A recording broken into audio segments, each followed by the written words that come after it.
Welcome back to Ronin Recap. Hope you enjoy this new video. Comment down below if you have any suggestions. Enjoy. In order to prevent conflicts among students from worsening, the school had set up a special fighting platform where students who had conflicts could fight on it.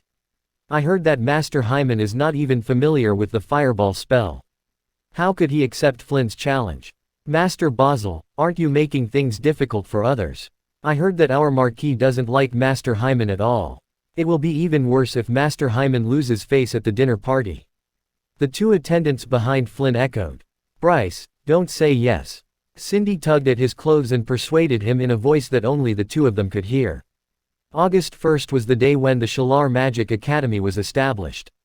As usual, the academy would hold a grand dinner party, at which time many forces would be invited. Flynn's intention was very clear. He wanted Bryce to make a fool of himself at the dinner party. Obviously, Flynn succeeded. After hearing about the relationship with Marquis Hyman, Bryce was irritated. He stared at Flynn and said in a hoarse voice, "Okay, I accept your challenge." Flynn was stunned for a moment. Then he took a few steps forward and stared at Bryce with disdain. "See you on the fighting platform." After saying that, Flynn smiled slightly and was about to turn around and leave. "Are you leaving now?" Just as Flynn turned around, a voice said slowly. He frowned and saw a young man in a black robe with a smile on his face. "Who are you?" Staring at Locke, Flynn asked. Although Locke didn't reveal any energy fluctuation, he still felt a faint sense of oppression. "You don't know me." Locke slowly walked up to Bryce. He didn't pay any attention to Flynn. Instead, he looked at Bryce and asked, "What punishment will you receive for insulting your tutor in the Shalar Magic Academy?" Bryce was stunned for a while. He didn't know what Locke wanted to do, but he still said, "If minor, I will be recorded with demerit, if severe, I will be fired." "You Locke Caput." Hearing the conversation between the two people, Flynn immediately realized that. However, he suddenly saw a black figure coming towards his face. Slap tilde. The next moment, a 5-finger red mark appeared on Flynn's face. He covered his burning cheek with his hand, in full astonishment. It seemed that he did not expect that someone would dare to slap him. The others were also stunned. Count Basil loved Flynn very much. Now that Flynn had been humiliated in public, Count Basil would never let it go. On the other side, Flynn also came to his senses. With anger burning in his eyes, he shouted harshly, "How dare you hit me? I won't pursue the matter that you insulted me just now." Facing the furious Flynn, Locke didn't even blink. At the same time, his tone suddenly turned cold. "Of course, I can't guarantee that I won't do anything out of line." Flynn's face turned from red with anger to livid with rage. He was so angry that he wanted to say something threatening, but he was stopped by his men behind him. "Master, he is our tutor now." A follower reminded him in a low voice that insulting a tutor in the Shalar Magic Academy would face a big punishment. Looking at Flynn's angry face, Bryce felt much better and was less resistant to Locke. At this time, Flynn seemed to have calmed down a little. He looked at Locke fiercely, and then glanced at the people around him who were watching the fun. Being watched by Flynn, the people around shrank their heads and quickly looked away, afraid of being hated by Flynn. "Locke Caput, I remember what happened today." After saying that, Flynn gritted his teeth and left. Locke shrugged her shoulders and said, "It's my honor." Ignoring the receding figures of Flynn and the others, Locke turned to look at Bryce and the others and said indifferently, "Remember, in Acacia Continent, you should speak with strength." Then Locke turned around and left. How unrestrained. Looking at Locke's back, Bryce said with admiration. Seeing Locke leave, Cindy said anxiously, "Bryce, are you crazy? Why did you agree to Flynn's challenge?" Several students who had a good relationship with Bryce also surrounded them. "Bryce, you were too reckless just now. I heard that Flynn is going to be promoted to the level 2 mage. How can you be his opponent?" Everyone said worriedly. Bryce had completely calmed down and looked a little annoyed. After a moment of silence, he took a deep breath, with a touch of firmness in his eyes. He said in a deep voice, "Since I have promised, I will not be timid." Hearing Bryce's words, everyone was silent. They seemed to be able to foresee the scene that Bryce would be mistreated a month later. Well, although Bryce was a little ignorant, he was not a timid person. Locke, who was walking far away, nodded his head. After all, Bryce was his student and he couldn't let him be bullied like this. After thinking for a while, Locke decided to help Bryce. In fact, Bryce's talent was not bad. If he trained hard, it would be a piece of cake for him to defeat Flint. At the entrance of the training ground, explore new novels on novel.com. Are we still going to the Office of Academic Affairs? A student asked when everyone was silent. Bryce forced a smile and said, I'm a little hungry, so I won't go. I won't go either. Seeing that Bryce didn't want to go, Cindy also said, you have to think it over. You have to go through that kind of training in the afternoon. I can't stand it for even a minute. Yes, I'm going to the Office of Academic Affairs to complain about him too. In the end, Bryce, Cindy, and a few students under the leadership of Bryce temporarily gave up the idea of complaining. The rest of them headed for the dean's office. When Locke returned to his apartment, he found that Athena planted a lot of flowers and plants in the yard, which made the whole yard look more elegant and natural. Looking at Athena, who was still playing with flowers and plants in the yard, Locke went into the kitchen and was about to make lunch. After lunch, Locke and Athena stayed in the sun for 2 hours. Then they went to the training ground slowly. To his surprise, all the students came to the training ground. The students who went to complain were still angry. They went to the Office of Academic Affairs to complain. However, they only received one sentence, you should follow Mr. Caput's arrangement. They finally realized that no matter what crazy things Locke did, the Office of Academic Affairs would not care. They had no choice but to return to the training ground again, planning to find another way. Under Locke's supervision, they went through the cruel training again in the afternoon. In the evening, after dinner, Locke and Athena were about to go to the library. The environment of the Shalar Magic Academy was unusually quiet and beautiful. Under the light yellow luster, this Baroque-style building group had a different style of elegance. On the path, Locke and Athena too walked side by side, enjoying the beautiful tranquility. Compared with the quiet environment around Locke and Athena, the atmosphere in the reception room of the Office of Academic Affairs was particularly dignified and depressing. Mrs. Beulah, you must give us a reasonable explanation today. A middle-aged man in brocade said coldly, leaning against a chair. Mr. Cecil, the appointment of Mr. Caput has been confirmed by Mr. Francis himself, and the Office of Academic Affairs has no right to make decisions without authorization. Facing the middle-aged man who was angry, Mrs. Beulah smiled and replied calmly and politely. Obviously, the man called, Mr. Cecil, was not satisfied with what Mrs. Beulah said. He said slowly, first of all, it's ridiculous to let a teenager be a tutor of the academy.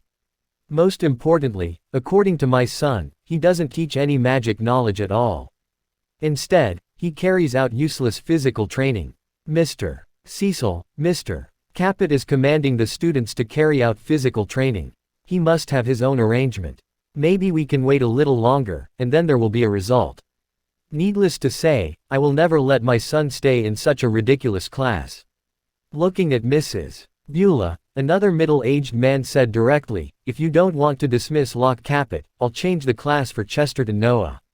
He had contacted the tutor of the fire magic class, Class 2, Grade 1, who also agreed to let his son enter the fire magic class, Class 2, Grade 1. We also want to change classes. Hearing this, other parents also said. Seeing that the parents had such a tough attitude, she rubbed her temples and said helplessly, gentlemen, the first thing I need to do is to ask for the permission of the class tutor to change the class, so I need to ask for Mr. Caput's opinion first. So far, in the entire Shalar Magic Academy, only she and Mallory knew about Locke's strength. The level 3 mage aged 16, who was said to have cultivated fighting spirit, was definitely a genius among geniuses. However, Philemon didn't tell Mallory everything, such as Athena's strength. If they knew Athena's strength, they would be shocked. That's what you need to think about.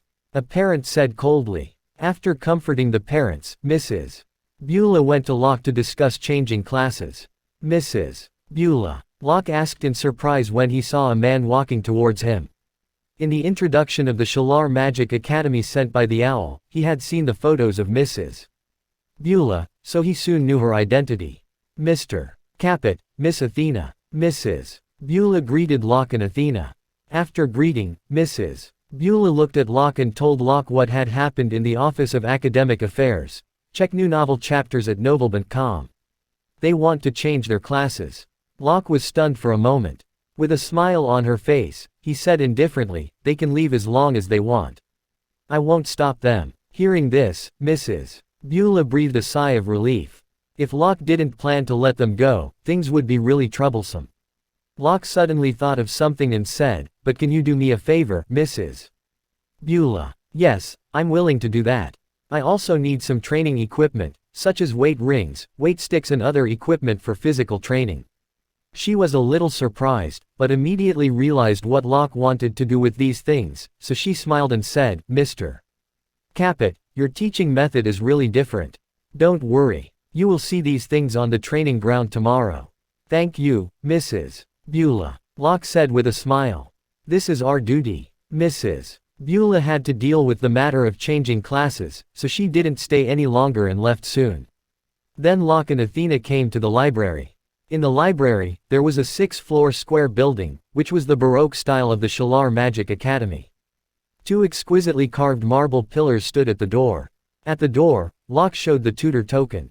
Although the guard was surprised that such a young man actually had the tutor token, he quickly let them in. It was not until he entered the hall that Locke noticed the empty structure of the library. The roof of the library could be seen from the hall.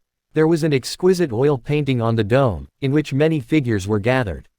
It was the scene of the heroic fight between the students of the Shalar Magic Academy and a magical beast. They didn't go to the second floor, but directly read the level 1 magic books on the first floor. At present, Locke mainly learned fire magic and water magic, but his practice was a small universe, which could directly use all the magic elements through great force, so he decided to learn other magic. Moreover, because of eye of perception, he could soon grasp the magic, so he didn't waste too much time. As for Athena, she also wanted to learn something about other magic, so they stopped on the first floor. In the seat of the library, Locke was holding a book of wood magic. Athena had raised a lot of flowers and plants, so she decided to read something about wood magic. With the appearance of the two, they naturally attracted most of the attention, but in view of the powerful aura of the two, no one dared to disturb them for a time. About 2 hours later, the two were about to leave. At the same time, they borrowed 2 level 2 magic books of wood and 2 level 2 magic books of earth. Many of the mages had several attribute talents, and they could also learn other magic. Therefore, the tutor in charge of the management of the library was not surprised that Locke had borrowed some books about other magic. Of course, most of them were specialized in their own highest attribute talents, such as the students of the fire magic class. The attribute talent of fire was absolutely the strongest. They usually only learned fire magic and wouldn't waste their time on other magic. After all, the magic knowledge of the same magic was already complicated. If they spent a lot of time on other magic, it was often not worth it. It was known to all that they couldn't achieve anything. Locke. Just as Locke and Athena walked out of the library, a voice full of surprise rang out beside the two. Locke turned around and found it was Rosaline. The news that you came to the Shalar Magic Academy has been spreading these days. I didn't expect it to be true. Looking at Locke, Rosaline still felt dreamy. She had invited Locke to study in the Shalar Magic Academy, but she didn't expect that Locke had become the tutor of Mage Academy in such a short time. Hi, Rosaline. We meet again. Locke greeted with a smile. Miss Athena. Rosaline greeted Athena again. At first, she was a little jealous of Athena's appearance, but after knowing Athena's strength, she couldn't be jealous anymore. Athena nodded with a smile as a greeting. I haven't seen you for 2 months. You've already become a tutor of the school. Looking at Locke, Rosaline sighed. What's more, you are even the tutor of the fire magic class, grade 1 inch. Then she continued with a touch of complaint, it seems that you don't take me as a friend. Why didn't you tell me that you will work in the Shalar Magic Academy? Seeing Rosaline's injured look, Locke said helplessly, you really wronged me. It was an accident for me to work here. Ha ha, I was just kidding. Rosaline covered her mouth and laughed. Then she continued, here is the thing. The Treasure Pavilion will hold an annual auction on the 5th of next month. I wonder if Mr. Caput and Miss Athena have time to attend it. She stressed the word, Mr. Caput, on purpose. Sensing Rosaline's teasing, Locke replied with a smile, "We will be there on time." Although he didn't have anything to buy at present, such a large auction was still rare, so Locke didn't refuse. Rosaline was a sophisticated woman. Knowing that Locke and Athena were going back to their residence, she didn't disturb them. After chatting for a while, she said goodbye. When Locke and Athena went back to their residence, the news that he worked in the Shalar Magic Academy was spread to the Brandon family. Locke Capet is in the Naden County. There was undisguised killing intent in Count Brandon's eyes. Butler Dinah lowered her head, waiting for Count Brandon's arrangement. Let this guy live a little longer first. After a while, the murderous look in Count Brandon's eyes faded away. He said in a deep voice, "Now it's the critical moment. We still need to focus on the Hyman family. We have carefully planned for so many years. We can't waste our energy because of Locke Capet, or all our previous efforts will be wasted." The butler nodded and went downstairs. On Saturday evening, in a magnificent and beautifully decorated hall.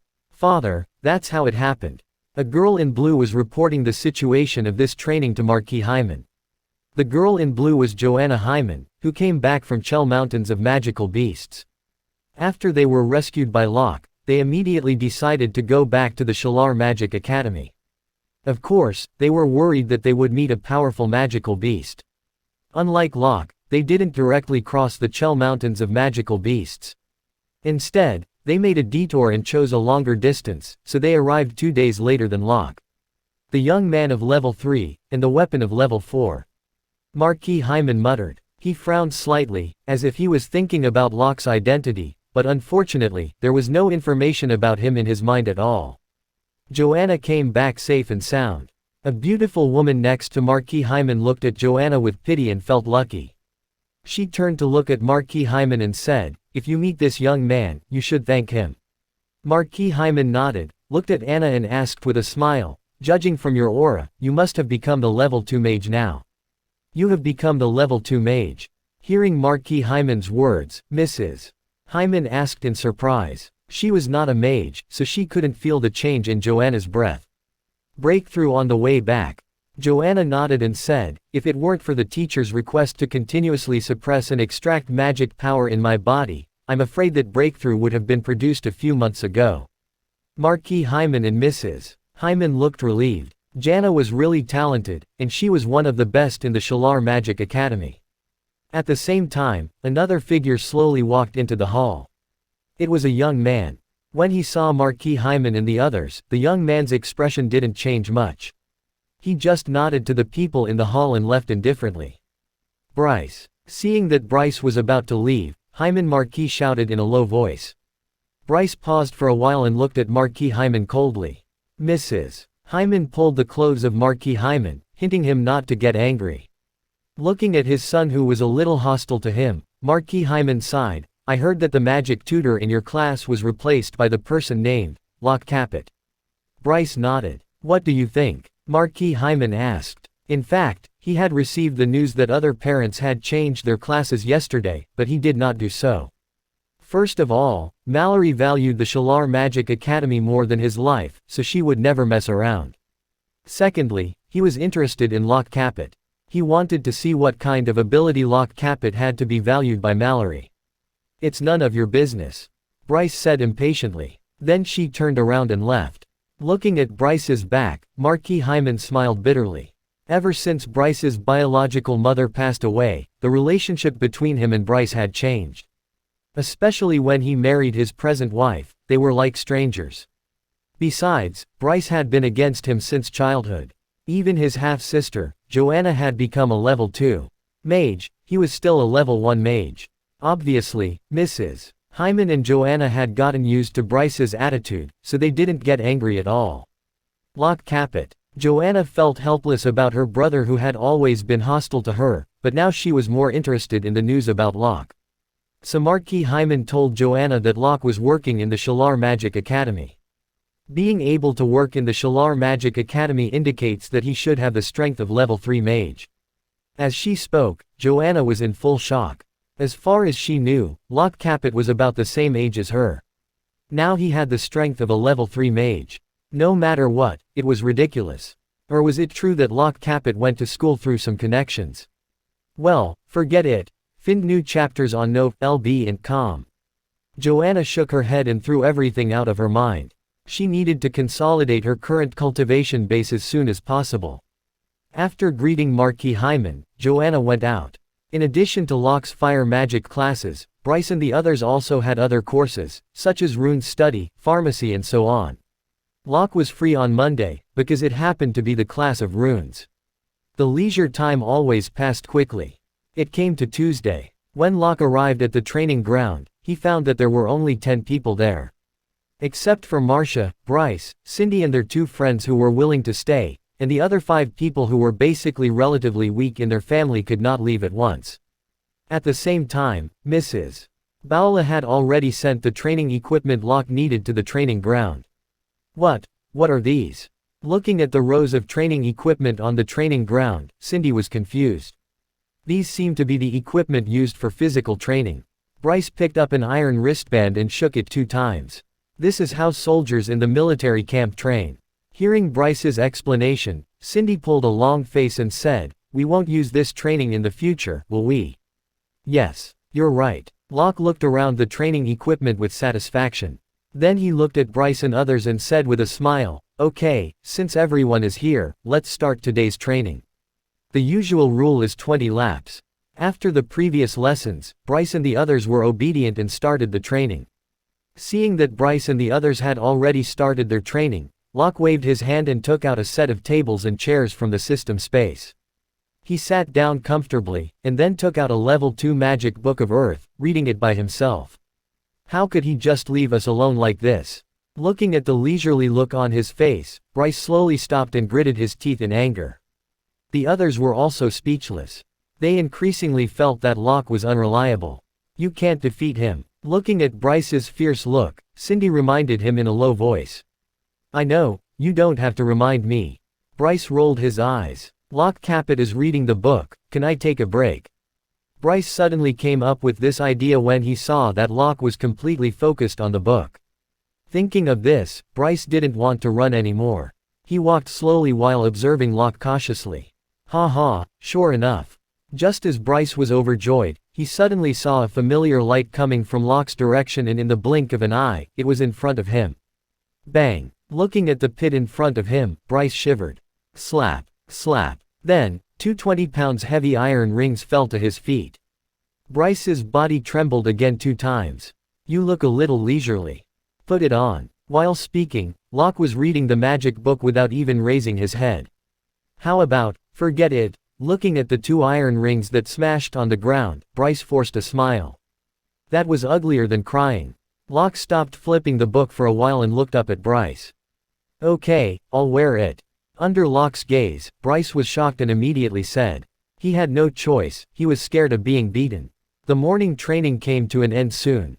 Under Locke's pressure, except for Bryce, everyone miraculously completed the task of 20 laps.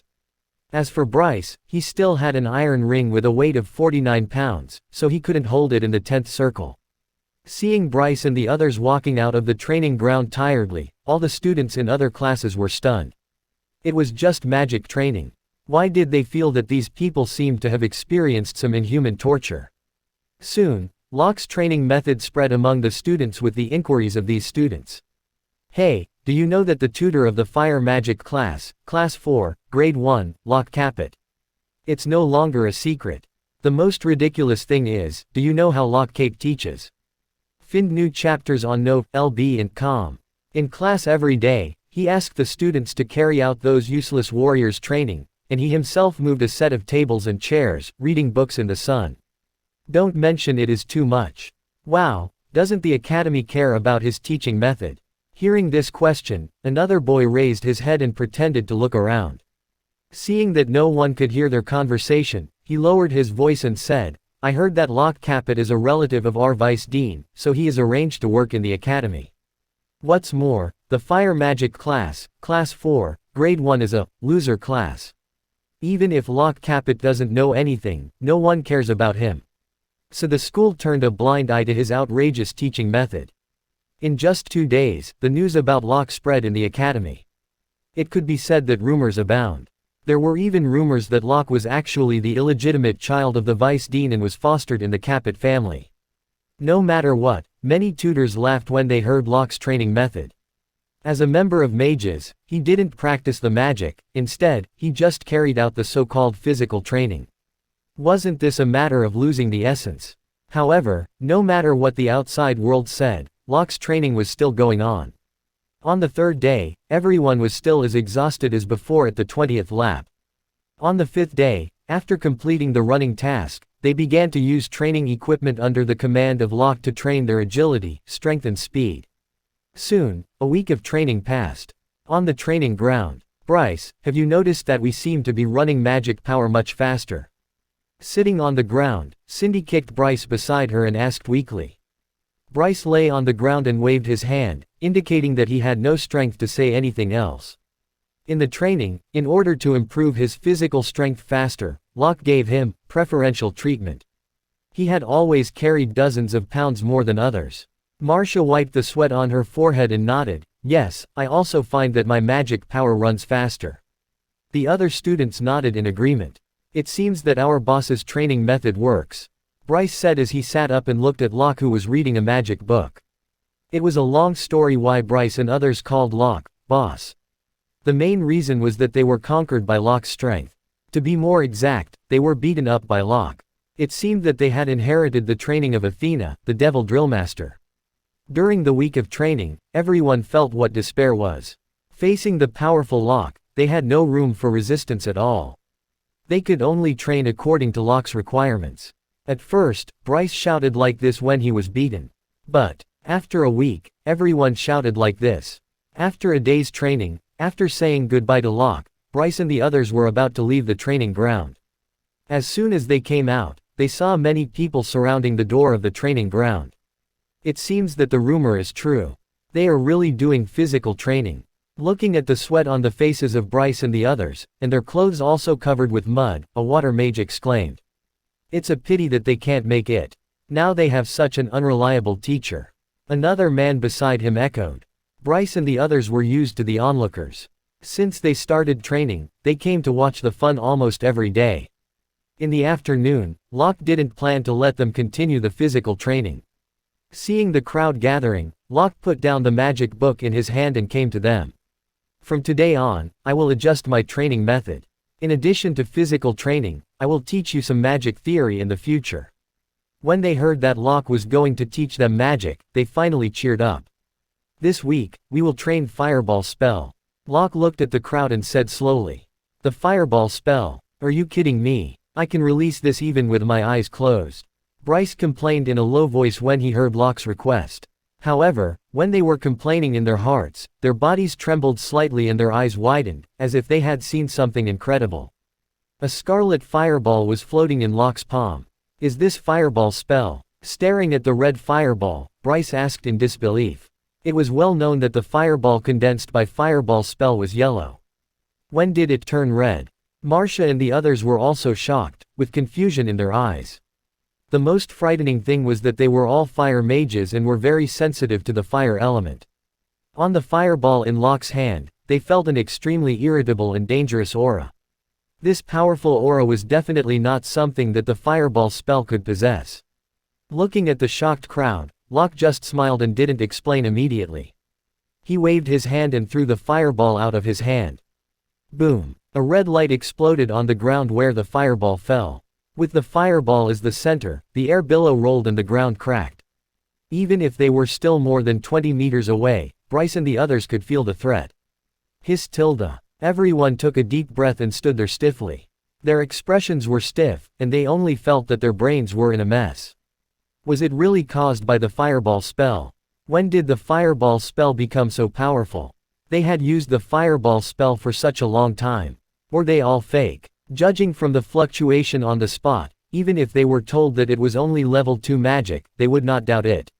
I believe that when you were studying fireball spell, your tutor must have told you that the greater the fireball you condensed, the greater the power of fireball spell. At the same time, it also means the more magic power you have in your body.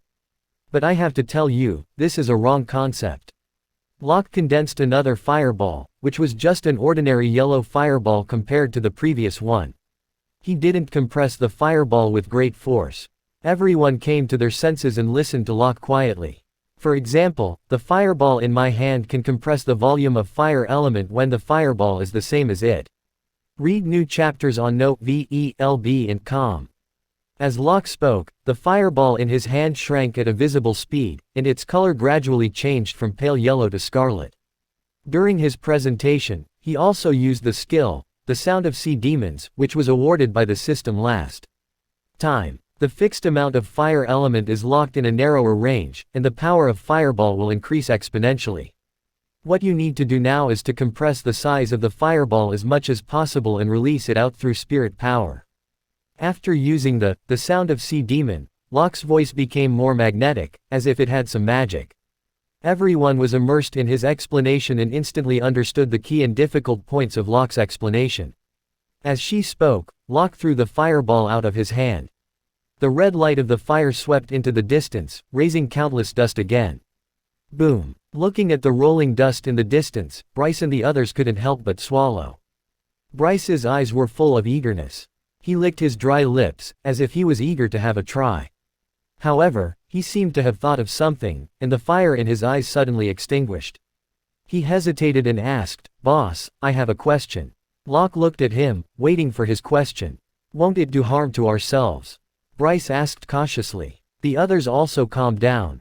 Yes, when they just came into contact with the magic, their tutors had warned everyone not to change the way of magic, or it would easily cause the magic to lose control. Locke smiled and said, "I'm here. You won't die." Hearing Locke's words, Bryce's face froze. Then he whispered, "We won't die. Is it possible that we will be paralyzed?" Under Locke's threatening gaze, he shut up in a hurry. Under Locke's command, 10 people stood in a row. After getting along with Locke for a week, they knew that although he was strict, he was not a reckless person, so they were quite obedient to him. "Okay, let's start." Looking at Bryce and the others, Locke said lightly. Under Locke's command, the 10 of them reached out their hands at the same time and slowly condensed a fireball in their palms. After condensing the fireball, everyone was ready to compress the size of the fireball according to what Locke had just told them. The next step is to compress the size of fireball. "Marcia, you must be able to do it." Marcia took a deep breath and thought to herself. At the same time, her spirit power slowly covered the fireball, and the size of the fireball also slowly shrank with the slowly shrinking of the range of spirit power. However, when the diameter of the fireball only shrank a few millimeters, she found that the fire element in the fireball began to stir. Fortunately, although there was a disturbance, it was still under control. The fireball in Marcia's hand shrank little by little, and beads of sweat gradually appeared on her forehead. At the same time, the fireball in her hand was trembling slightly. "Don't worry." Noticing that the fireball in Marcia's hand seemed to be out of control, Locke reminded her. Hearing Locke's reminder, Marcia quickly concentrated on controlling spirit power more carefully. Finally, the size of the fireball was only half of its original size. However, just as she was a little happy, she suddenly felt a wave of chaotic energy nearby. "Shit, I can't control my fireball," Bryce said in a panic. "Mine is out of control too." Affected by Bryce, the fireball in Cindy's hand began to tremble, as if it was about to explode. "Me, too." Ellipsis. Before Marcia could take her eyes back from Bryce and the others, she felt that the fire element in the fireball in her hand broke through the limit of her spirit power in an instant. She hurriedly concentrated, trying to suppress this strange movement. But it was too late. The violent fire element had completely broken through her control. Since Bryce, the fireball had gone berserk. Damn it. Noticing that the fireball in his hand was about to explode, Bryce's face turned pale. How humiliating it was to die under his spell. The others were also in a panic. Seeing that the fireball in their hands had completely lost control, they hurriedly threw out the fireball that had lost control. However, what made them helpless was that the fireball, which had already been in a state of madness, instantly lost control and was about to explode as soon as it was out of their control of the spirit power. It seemed that they had played a big game this time. Seeing that fireball was about to explode, Locke didn't take any action. An idea flashed through everyone's mind. At the same time, they were a little regretful, as if they shouldn't believe Locke's words. At the same time, Locke suddenly felt a strong wave of magical fluctuation. Then, Fireball, which was about to explode, floated quietly in the air as if it was frozen. It seemed that time had been forced to stop. Looking at this inconceivable scene, everyone subconsciously swallowed, but only then did they make a move. Their throats were completely dry. At this moment, everyone felt Locke's power again.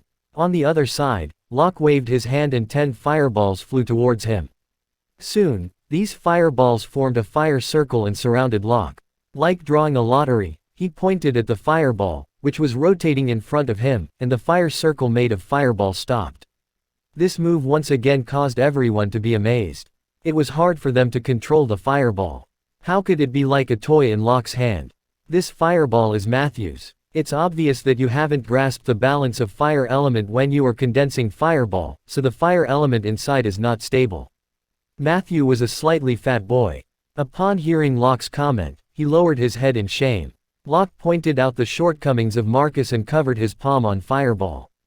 Fireball became smaller slowly, and its color changed from yellow to red, and soon it became the size of half a palm.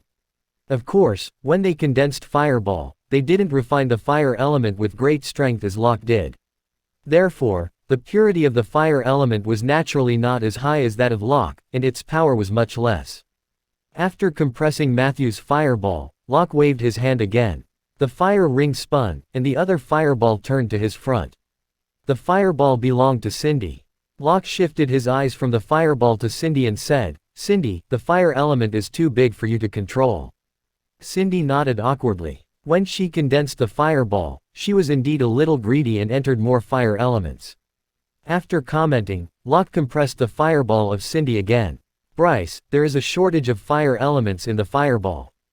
To be exact, you can't even use the most basic fireball spell. Ellipsis. Eric, pay attention to the consumption of spirit power. Don't inject so much spirit power at the beginning. Ellipsis. 20 minutes later, Locke commented on the shortcomings of everyone in the process of compressing the size of Fireball, and beside him, 10 red balls floated. Looking at the 10 little red fireballs with a threatening atmosphere, Bryce couldn't help shrinking his head. If these fireballs exploded, he couldn't help but feel a little scared. After Locke finished commenting, he waved his hand and the fire circle smashed into the distance. Boom! A strong fire light lit up, and a huge impact hit the protective wall of the training ground. The magic array on the protective wall suddenly flashed, emitting faint light, blocking the impact outside the wall. However, with the impact, the defensive luster on the wall gradually faded, and the wall was also slightly shaking. Although Locke and the others were still a little far from the center of the explosion, a strong wave of air rushed towards them. Locke raised her hand to block the impact. Outside the training field, several students were basking in the sun, and 2 magic books were placed on the table in front of them. Out of the corner of his eye, a boy suddenly saw the training ground where Locke and the others were. Bored, he couldn't help but complain, "These people, good mages, have to do physical training.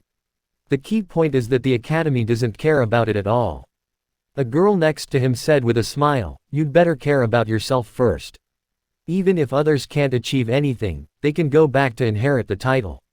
If you still can't master this magic, you will be in danger by the end of the semester." Hearing the girl's words, the boy showed a helpless expression. Seeing this, the others also laughed. Boom! At this time, the wall of the training ground was trembling slightly, as if it would collapse at any time. Shit! Someone attacked the Shalar Magic Academy. The boy who spoke first sprang up from the chair, and the others looked at the trembling wall in panic.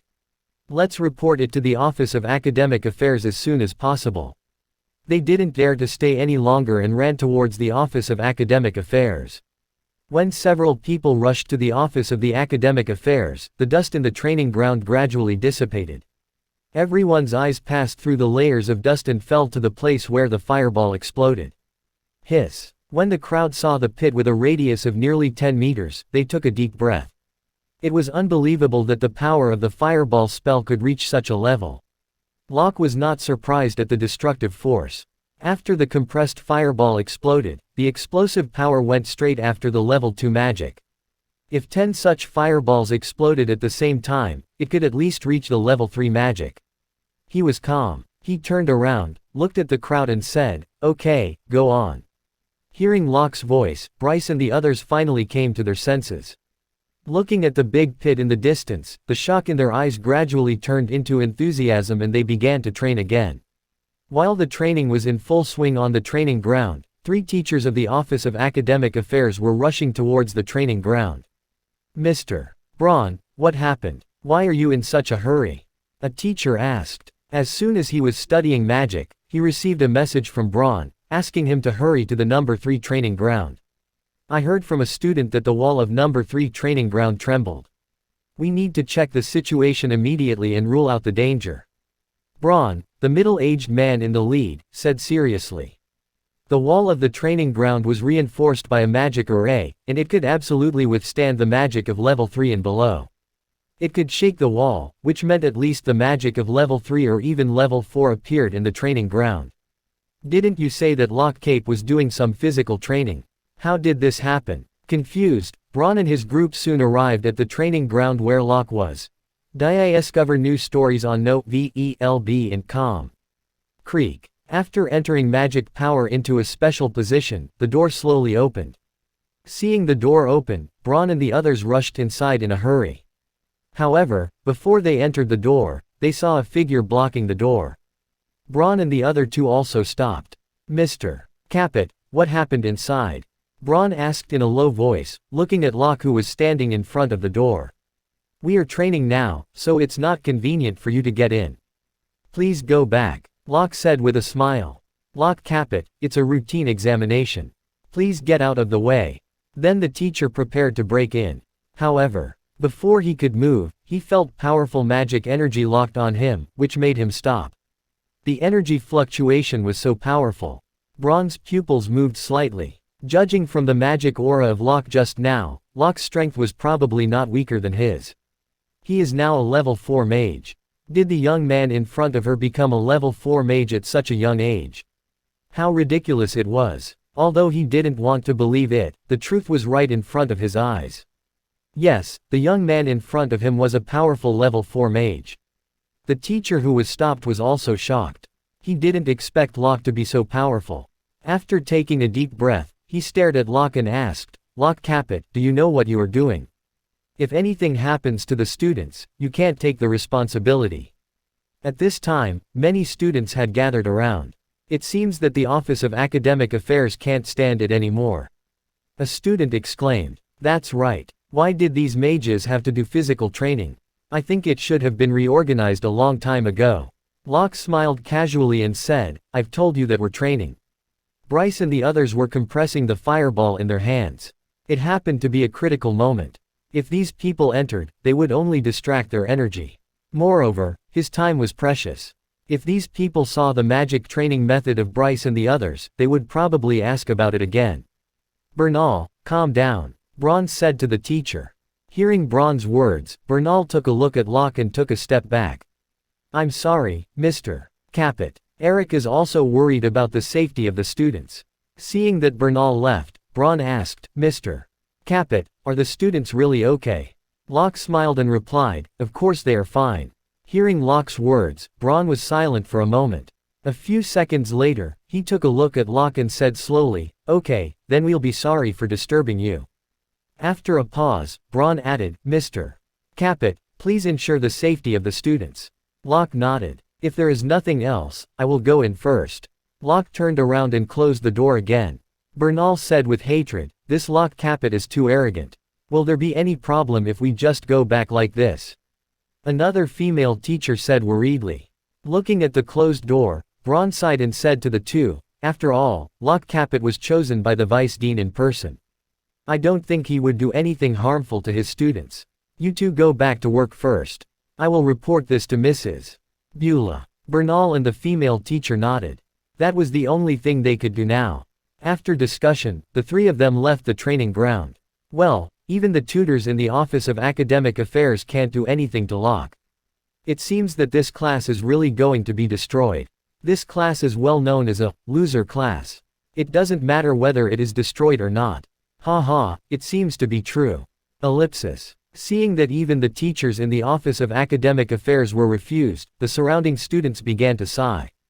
They previously thought that the Office of Academic Affairs didn't like Locke's training method, but it turned out that the teachers in the Office of Academic Affairs didn't even go in. Just as the students outside sighed, the training on the training ground had come to an end. In front of Locke, there were 9 pieces of fireball floating in the air. Although it failed, it was much better than the last 2 times. At this time, Bryce and others all looked at Marcia. The size of the fireball in Marcia's hand had been reduced to 1/3 of the previous size. Although she was very tired, she did not dare to relax at all. All her attention was focused on the fireball in her hand. With the efforts of Marcia, the fireball became smaller and smaller at a visible speed. It seems that Marcia will be the first one to succeed among us. Looking at the fireball in Marcia's hand, Bryce said gloomily. Who would have thought that an introverted girl who was usually quiet would be so persistent?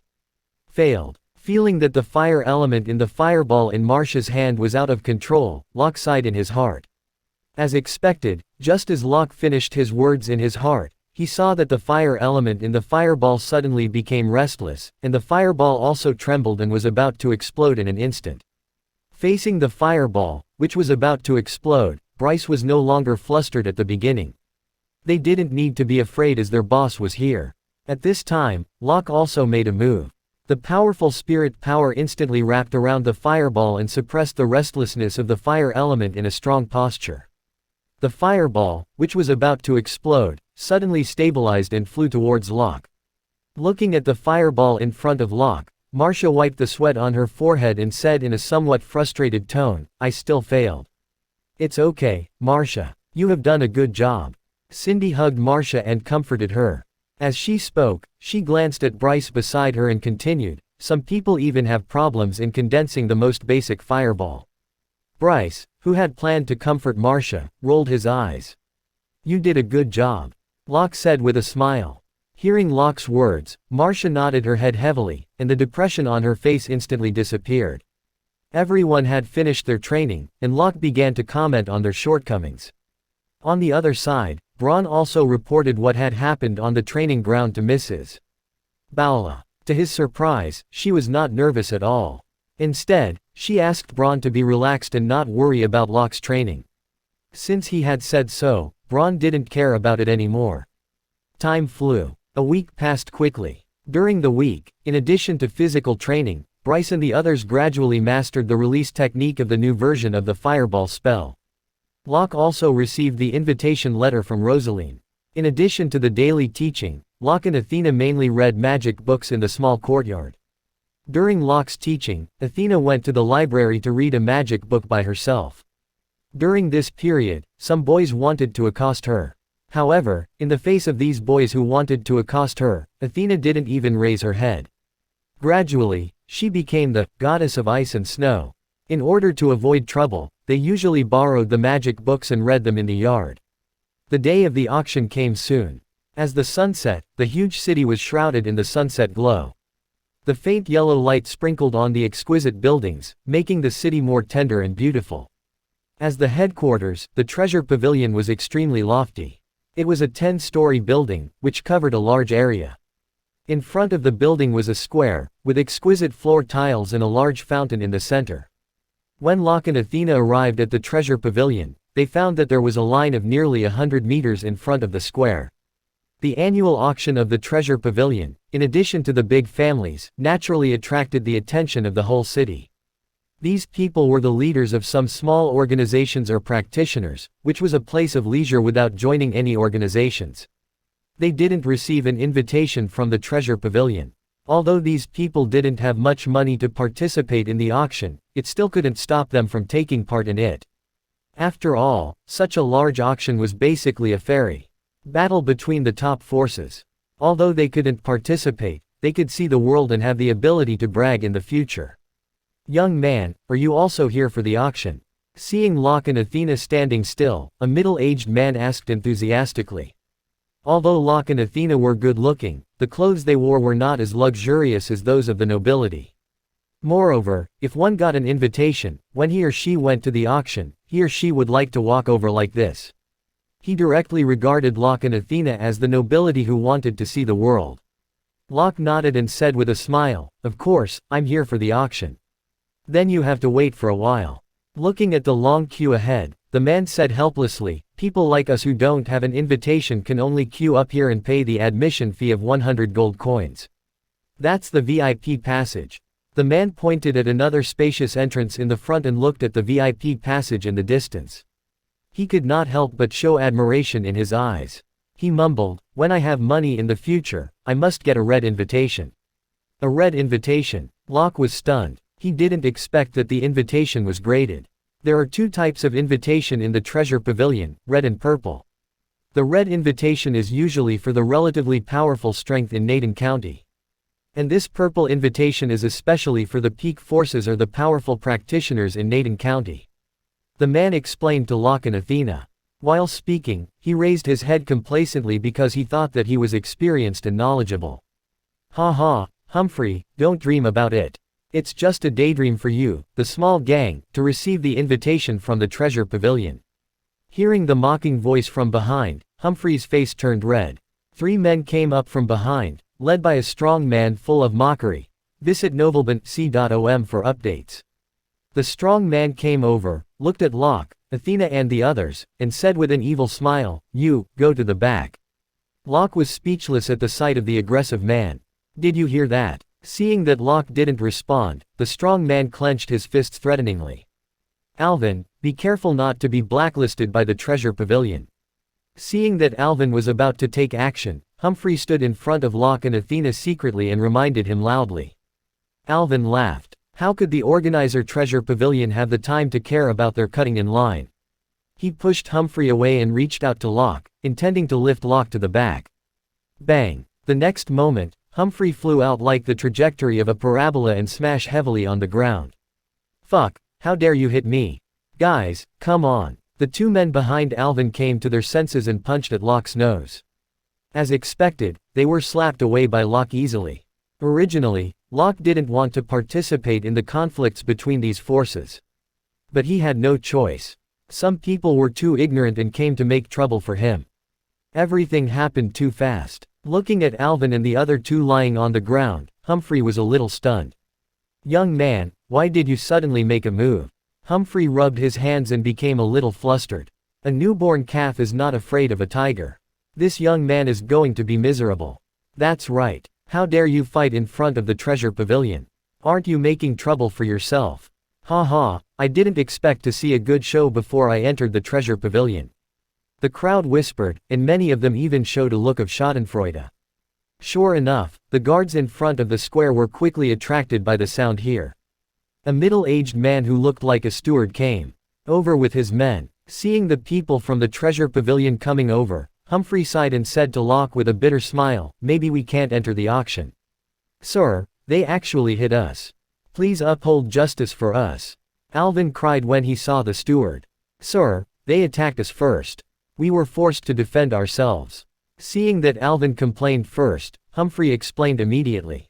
Looking at Alvin on the ground, the steward frowned. Then he looked at Locke and said in a low voice, "Sir, I hope you can give me a reasonable explanation. The 2 want to cut in line, so I just kicked them out of the line." Locke glanced at Alvin and said casually. This young man was so arrogant. Seeing Locke's casual look, the people next to him sighed in their hearts. Contrary to the others, the middle-aged man was a little surprised. His ability to be a steward depended on his ability to observe people's expressions.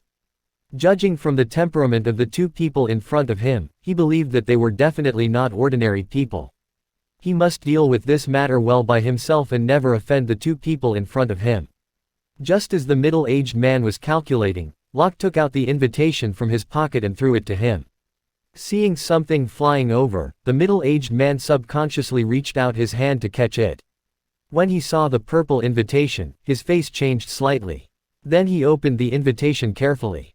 When he saw the seal inside, he slightly bent his body and said respectfully, "Mr. Capet, and Miss Athena." The others were stunned and didn't respond at all. "That's a purple invitation," someone shouted as he looked at the thing in the middle-aged man's hand. "Who are these 2 young men? How could they take out the purple invitation?" Many people began to be curious about the identities of Locke and Athena. Visit novelbant.com for updates. On the other side, Alvin's face turned pale when he saw the invitation in the middle-aged man's hand. He knew he was in trouble.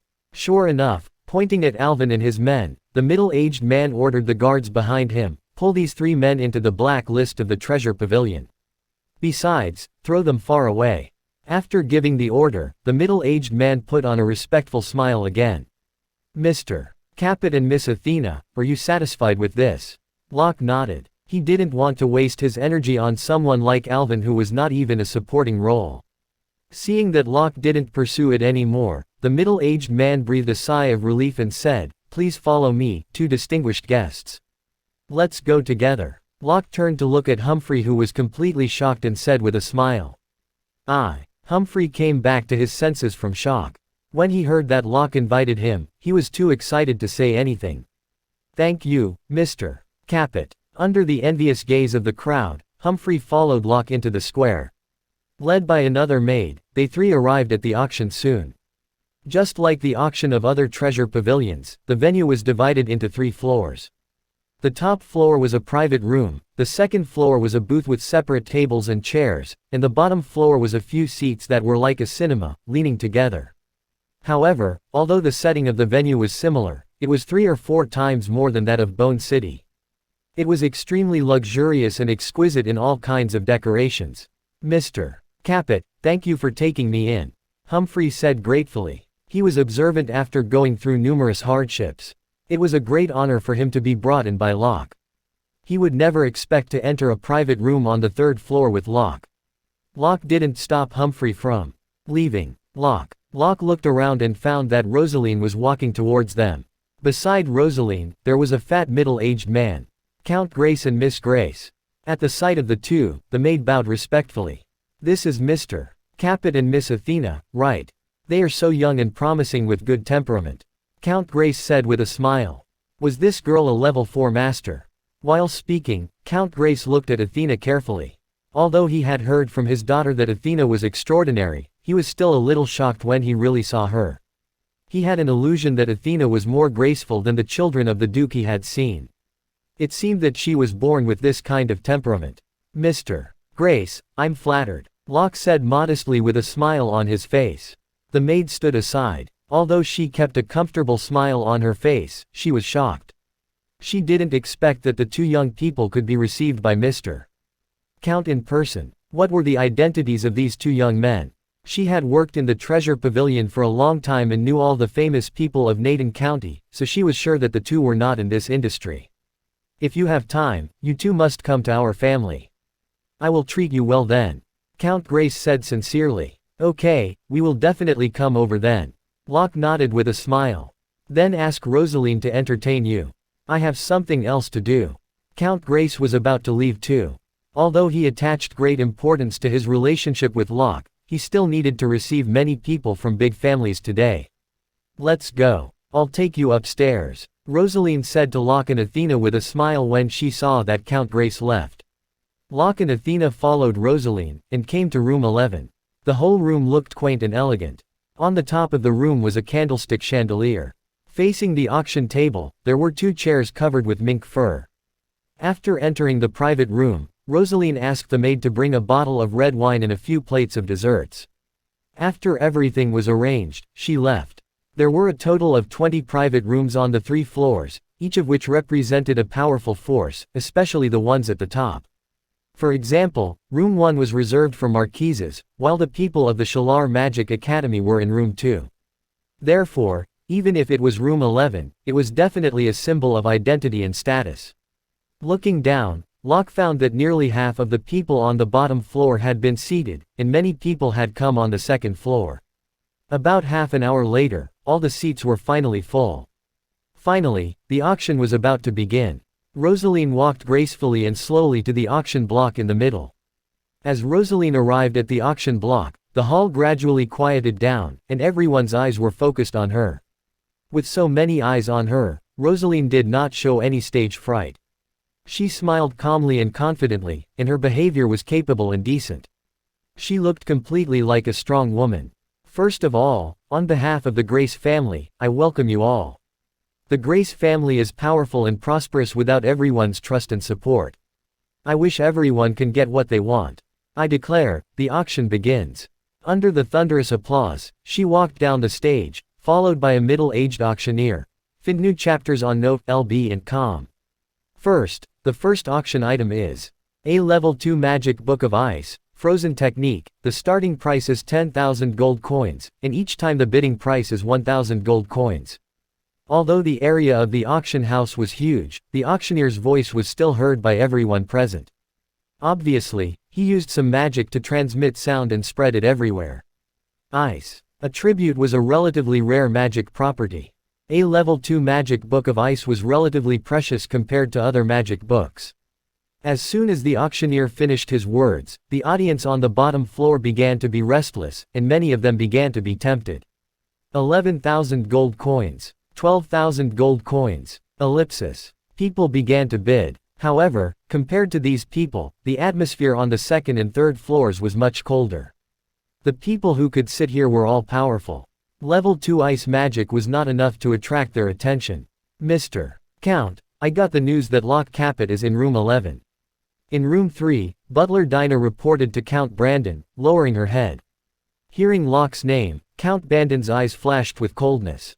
Looking at the direction of the auction block, he said in a low voice, "The most important purpose today is not here. I'll take care of him later."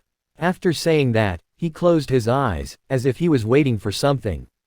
The auction went on. Looking at the people who were bidding, Locke felt a little bored. He asked the maid behind him, "Is the Brandon family also here? Which room is it?" It seemed that the man in front of her was really not from St. Rebuhe City.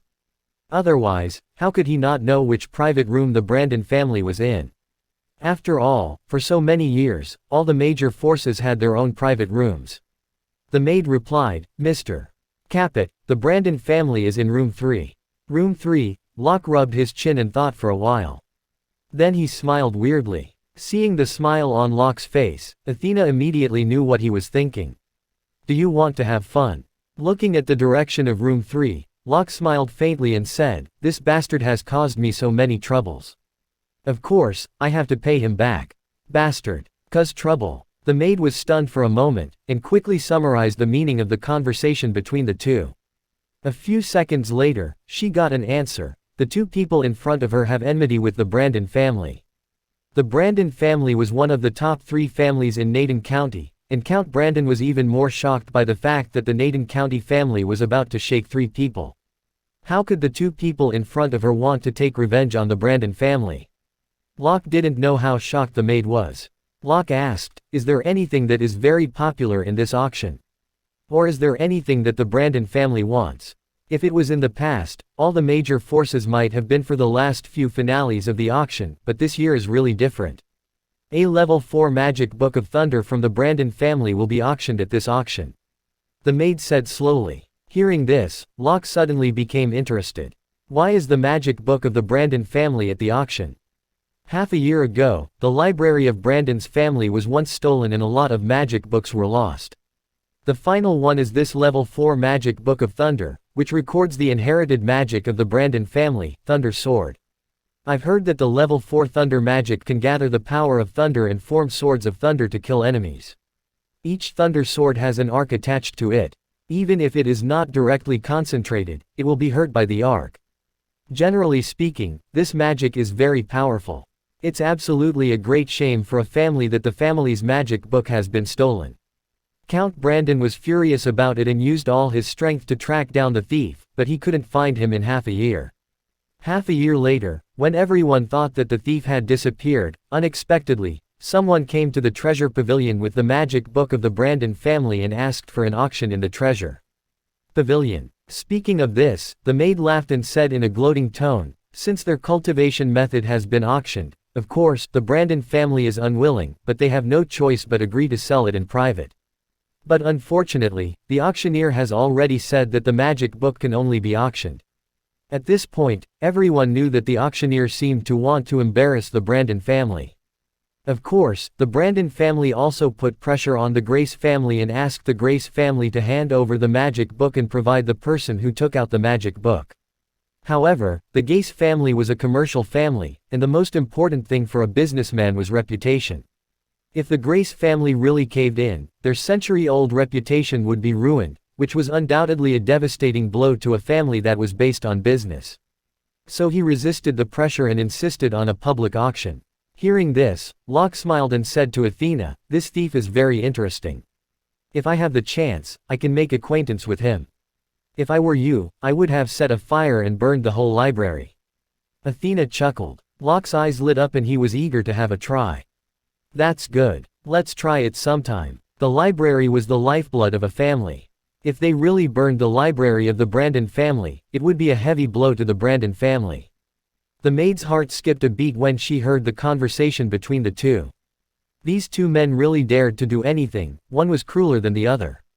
Just as the two were planning to burn the library of the Brandon family, the auctioneer's voice rang out again. The next auction item is a level 4 magic book of thunder. In room 3, Count Brandon suddenly opened his eyes and looked at the auction block. The starting price is 500,000 gold coins. There is no limit to raising the price. Hearing this, the auction house suddenly became quiet. The people at the bottom didn't dare to make a sound, and the people on the second floor also quieted down. Everyone knew that the magic book of the Brandon family would appear at the auction, so they naturally didn't dare to make a sound at this time. In front of such a powerful family like the Brandon family, it would be courting death if they dared to bid now. 600,000. As expected, someone shouted in room 3 where Count Brandon was. The auction house was very quiet, and no one was bidding. Looking at the quiet auction house, Count Brandon looked calm, neither happy nor sad. He knew that someone would definitely bid for it. 700,000 gold coins. Sure enough, there was a sound from room 1. Then came the laughter of Marquis Hyman. "I heard that the magic book of thunder is not bad. A cultivation method of thunder is needed in the military camp." Hearing Marquis Hyman's words, Count Brandon's face darkened. If the magic book of the Brandon family was really used by the army, then the Brandon family would be humiliated. However, the Brandon family had prepared for this auction for a long time. Besides, he was clear about the strength of the Hyman family. Therefore, Count Brandon was sure to win this auction. Looking in the direction of room 1, he sneered and said, "Really? I wonder if Mr. Marquis has so many gold coins. You don't have to do that." Marquis Hyman's calm voice came from room 1. Seeing the tit-for-tat between the two people, the onlookers on the ground suddenly became excited. They came to the auction just to see the competition between the peak forces.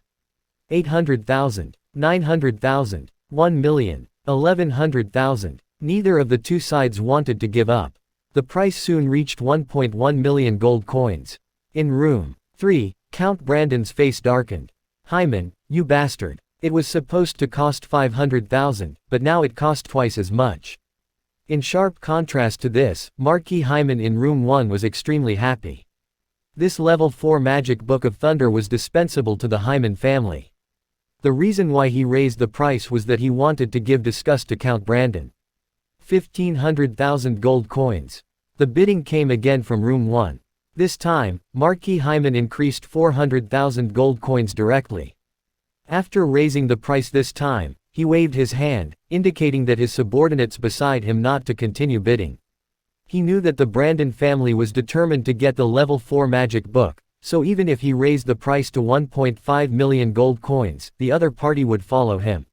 According to his understanding of the Brandon family, the bottom line should be about 1.5 million gold coins. 1,600,000 gold coins. Sure enough, another voice came from room 2. With a professional smile on his face, the auctioneer looked around the auction house and said slowly, 1.6 million gold coins. "Is there anyone else who wants to raise the price?"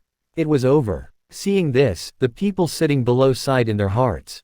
Even Marquis Hyman, the biggest rival of the Brandon family, had given up. How could there be anyone else to raise the price? There was no doubt that the magic book would come back to the Brandon family soon. 1,600,000 first. 1,600,000 second. The auctioneer shouted. Knowing that it was a foregone conclusion, the auctioneer didn't waste any more time. 1.6 million last chance. 16,100,000. A voice came from the crowd. Someone was bidding. The people below were stunned and didn't seem to understand what was going on. If he continued to bid at this time, he was completely against the Brandon family.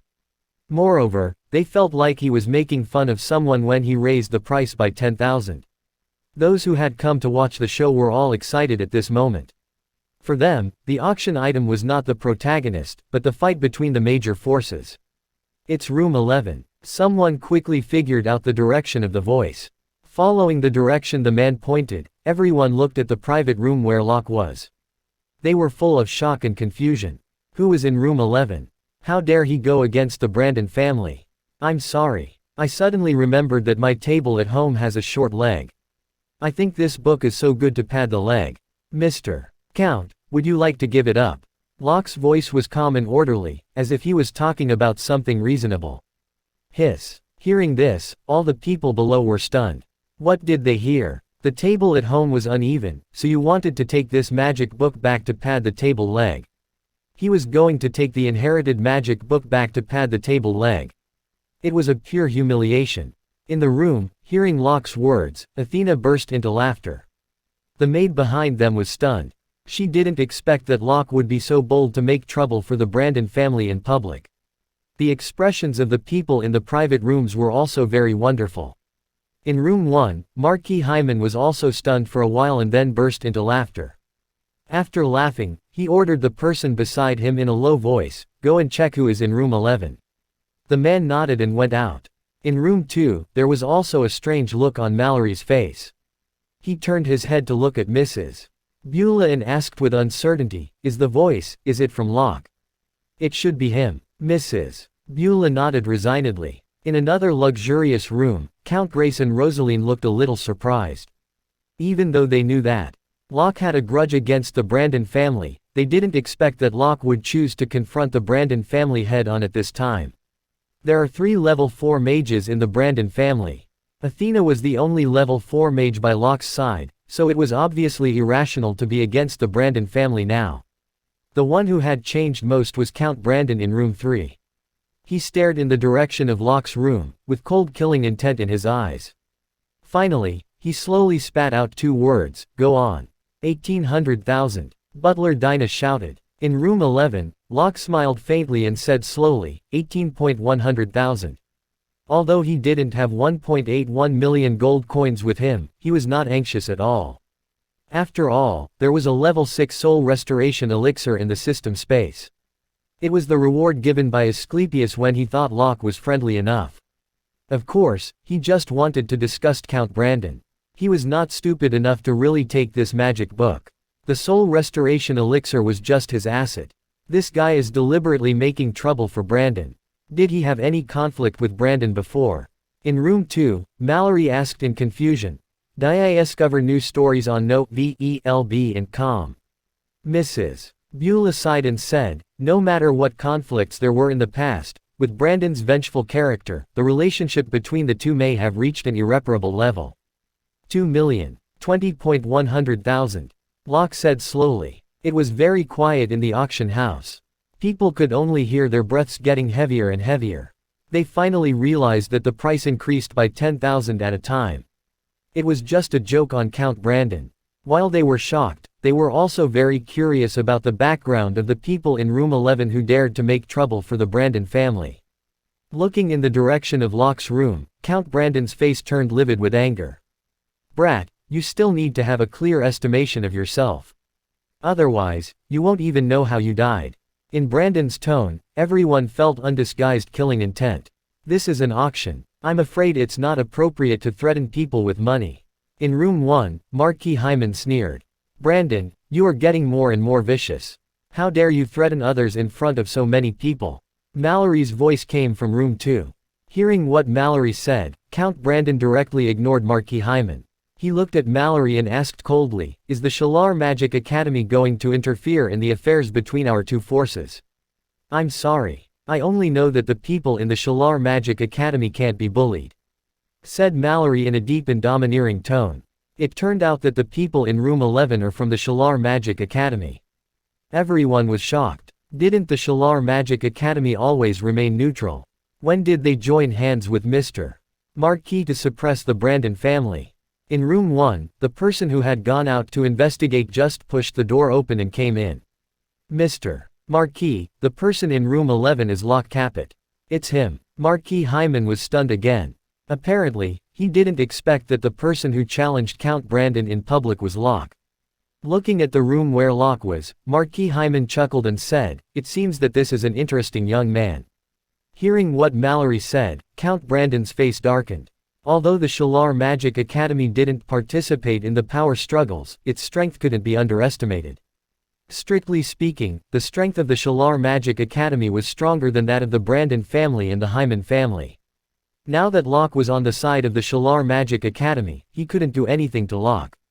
"Everyone, I think there is nothing wrong with Count Brandon." A voice came from room 5 and said with a smile. Everyone knew that this was Count Basil. They were not surprised that Count Basil would stand out to speak. After all, the Basil family and the Brandon family were in the offensive and defensive alliance. Looking at the direction of the room of Locke, Count Basil said, "Everyone knows that if the bidders don't have so much money, they are raising the price maliciously by doing so. For such a bidder, you all know what to do. A few years ago, there was a case of malicious bidding. After it was found, the bidder was heavily beaten and thrown out of the city. In the end, he was killed by his opponent." Everyone looked at Locke, waiting for Locke's response. In their opinion, it would be dangerous if Locke couldn't afford so much money. Looking at the direction of the auctioneer, Locke asked, "I remember that you can replace gold coins with equivalent things, right?" "That's right. We can really use something of the same value as the gold coins." The auctioneer nodded and said. Hearing this, Locke smiled and said, "Then no problem. Let's continue the auction. I want to verify the financial resources of the other party first." Count Brandon said to the auctioneer.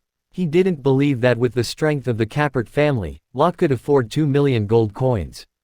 However, at this moment, a maid came to the auction house and said something to the auctioneer. After the maid went down, the auctioneer announced loudly, "The treasure pavilion has confirmed that the customer in room 11 is able to pay." Locke was also a little stunned. He didn't expect that Count Grace would speak for him directly. Except for the 400,000 gold coins left in Lister, he only had about 600,000 gold coins with him now. The Grace family. Count Brandon's face darkened. He could tell that the Grace family was helping Locke. The Grace family, you would regret your choice one day. 2.5 million. Count Brandon gritted his teeth and shouted. 2.51 million. Locke continued. In the room, Count Brandon's face was extremely gloomy. He took a deep breath and suppressed his anger. He said to Butler Dinah, "Raise the price to 3 million directly. If he continues to add, I will give up temporarily." But Butler Dinah hesitated. This magic book was the inherited cultivation method of the Brandon family. The old count had ordered him to take it back. No one can take away anything from the Brandon family. Count Brandon's eyes flashed with killing intent. Locke had come up to his killing list. Butler Dinah nodded and shouted, 3 million. Hiss. The people below couldn't help but take a deep breath. 3 million. A level 4 magic book was worth 3 million. They couldn't help but prick up their ears, waiting for Locke's bid. However, to their surprise, Locke didn't speak this time. "Forget it. If I use this book to pad the table leg, it means that I have no taste like some family. I will give it to you out of kindness." In the room, Locke took a sip of wine and said with a smile. Count Brandon's words were clearly heard by Athena. Since he had known the other party's plan, Locke would not be the scapegoat, so she continued to bid. Bang! From the direction of room 3, came the sound of the explosion. Good. Very good. Looking at the direction of Locke, Count Brandon's face turned livid with anger, but he laughed instead. The chair behind him had already been shaken to pieces. Finally, Count Brandon got it at a price of 2.51 million gold coins. Who are the people in room 11? They offended the Brandon family all of a sudden. There is no doubt that the people in room 11 will definitely face the crazy revenge of the Brandon family. The crowd sighed. Because of the bidding between Locke and Brandon, the last two items seemed a little flat. The two finales were a long sword of level 5 and a level 5 magic book of wind. The Brandon family had been at a disadvantage in the following bidding because they had spent a large number of gold coins on their magic book. Finally, the long sword of level 5 fell into the hands of Marquis Hyman, and the level 5 magic book of wind fell into the hands of Mallory. An hour later, the auction was over, and then came the unique wine party. As soon as he walked out of the room, Locke saw Mallory walking towards him. Looking at Locke, Mallory reproached, "Boy, you are so bold to oppose that guy openly." "It doesn't matter. Anyway, We have reached the point of endless hatred. Locke shrugged and said casually. Read latest chapters at note VEL bin CO per meter only. Didn't you stay in Lister all the time? Why did you have a conflict with Brandon? Shaking his head helplessly, Mallory reminded, although I don't know what happened between you two, you have to be careful in the future. Brandon is a vengeful person. Locke nodded with a smile. At the same time, a middle-aged man with an extremely gloomy face and gloomy eyes slowly walked towards them. Count Brandon stopped in front of Locke and stared at Locke. He wanted to see who was able to let the Brandon family lose heavily. Eat the latest novels on note V. Elbin C. Ohm. Locke was not afraid at all and looked up at Count Brandon. Although no one spoke, everyone around them felt a faint murderous aura. Who the hell is this young man? How dare he make trouble for Count Brandon? Yes, there's going to be a good show. At this time, the rest of the people who participated in the auction were also discussing. Many people began to inquire about the identity of Locke, and some even laughed at his misfortune. Count Brandon's face darkened. Looking at Locke, he lowered his voice and said meaningfully, "Boy, I heard that the public security of the Naden city is not very good recently. You'd better be careful when you go out, in case you lose your life." The threat was self-evident. Locke smiled faintly and shrugged her shoulders indifferently. "I'm always lucky. There is no need for Mr. Count to worry about my safety. I see that Mr. Count doesn't look good, so you should pay more attention to your health. If anything happens to you, the Brandon family will probably lose. You have a sharp tongue." Hearing Locke's words, Brandon Count's face darkened and said coldly, "Don't be too arrogant. This is Naden City, and not everyone can act wildly. Brandon, this gentleman is right. If you are not in good health, you can go home and rest. If there is anything wrong outside, the Brandon family will be in danger." As soon as Count Brandon finished speaking, the voice of Marquis Hyman came to his mind. At the same time, he walked over from a distance with a smile. Looking at Marquis Hyman, Count Brandon's face darkened. Marquis Hyman also came to Locke's side. Looking at the handsome and confident young man, he sighed, "You are really a brave young man. Mr. Capet has such an imposing spirit at his age, and his future must be limitless." When he saw Athena beside Locke, he was even more shocked. The inherent noble temperament was absolutely not something that an ordinary person could possess. The identity of the girl in front of him was probably even more unfathomable. Locke was more important to him. Locke smiled and replied modestly, "I'm flattered. Neither arrogant nor rash. Mr. Capet is not only young and promising, but also mentally mature. It's his fortune that Bryce can follow you." Marquis Hyman praised. He could tell that what Locke said just now was sincere and not affected at all, unlike some geniuses who pretended to be modest. The two talked and ignored Count Brandon. At this time, Count Brandon's face turned livid and his eyes were burning with anger. Mallory felt a little helpless. He interrupted the conversation between the two and said, "You two, the party held by the Grace family is quite good. Maybe it will be more interesting for us to talk while eating." It seemed that Marquis Hyman just remembered the dinner party. He smiled and said, "Let's go." Locke nodded and walked towards the dinner party arm in arm with Athena. Then they left, leaving Count Brandon with a gloomy face. "Mr. Count, we..." Noticing that Count Brandon was restraining his anger, the bolter asked cautiously. Looking at the direction in which Locke left, Count Brandon's eyes flashed with killing intent, as if he wanted to swallow Locke alive. It was not until Locke and the others completely disappeared that he slowly spat out two words, "Go back." As soon as the Brandon family left, the people on the first floor also slowly left. Only those who had the invitation were qualified to attend the dinner. However, they were satisfied to see such a wonderful fight. They were sure that what happened today would spread all over the city on the second day. The guests at the dinner party were basically some families with a good relationship with the Grace family, and other hostile families had already left like the Brandon family. As soon as they entered the dinner party, many people in charge of different forces came to Locke. After being annoyed, Locke and Athena said goodbye to Count Grace and left. Sure enough, on the second day, the news that Locke and Count Brandon competed with each other in the auction swept through the whole city, and the identity of Locke was soon revealed. "What? Is this the loser Locke Capet? Hush, how dare you call him a loser? He is now the tutor of the Shalar Magic Academy. To be the tutor of the Shalar Magic Academy, one must be at least as powerful as a level 3 mage. The man hurriedly covered the mouth of the previous speaker with a careful look. The man said that he knew, but he still asked in surprise, but it's said that he doesn't have magic talent and can't practice magic. Why does he suddenly change to a level 3 mage? Do you know how many geniuses died in the hands of their enemies just because of their outstanding performance? If so, it can only be said that Locke Capet is too scheming.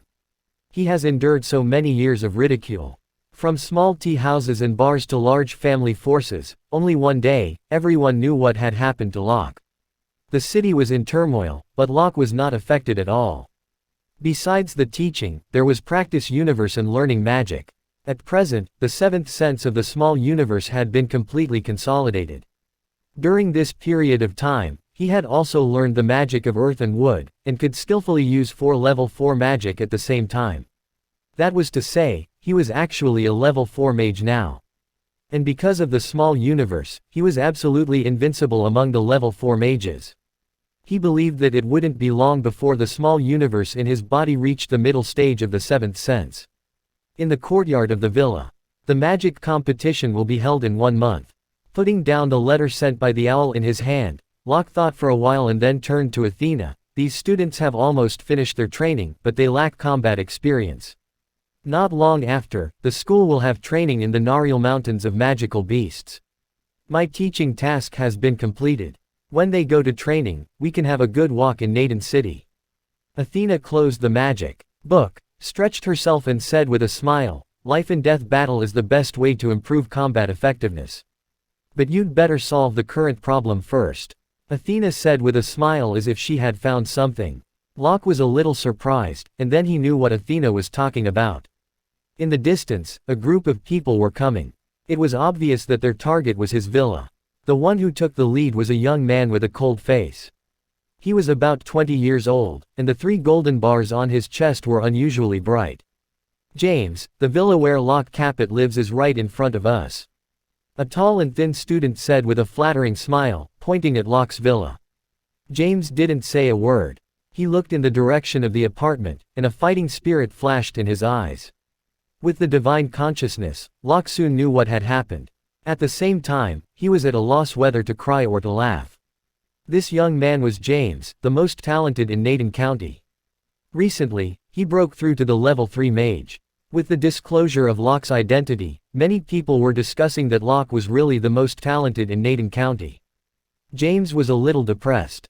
Originally, it was absolutely a happy thing from breakthrough to the level 3 mage. After all, it's unprecedented to become a level 3 mage at the age of 21 in the history of Naden. However, he was not happy at all. He lost his reputation as the most talented. Therefore, the first thing he did after he came out was to challenge Locke Capet. He wanted to prove with his strength that he was the most talented in Naden County. I can't believe that James has become the level 3 mage of gold. His talent is probably second to none even in the King City. Yes, I believe that he can become a grand mage surpassing level 6 in a short time. He is just a little younger, and still a little impulsive. Ha, young people should be more energetic, shouldn't they? Did they have to bask in the sun, drink tea and chat every day like you and me? At this time, in addition to the people who came with James, many tutors also came out of their own rooms, as if they were watching the fun. From beginning to end, no one had told them exactly about Locke's cultivation base, so they also wanted to know how powerful Locke Capet was.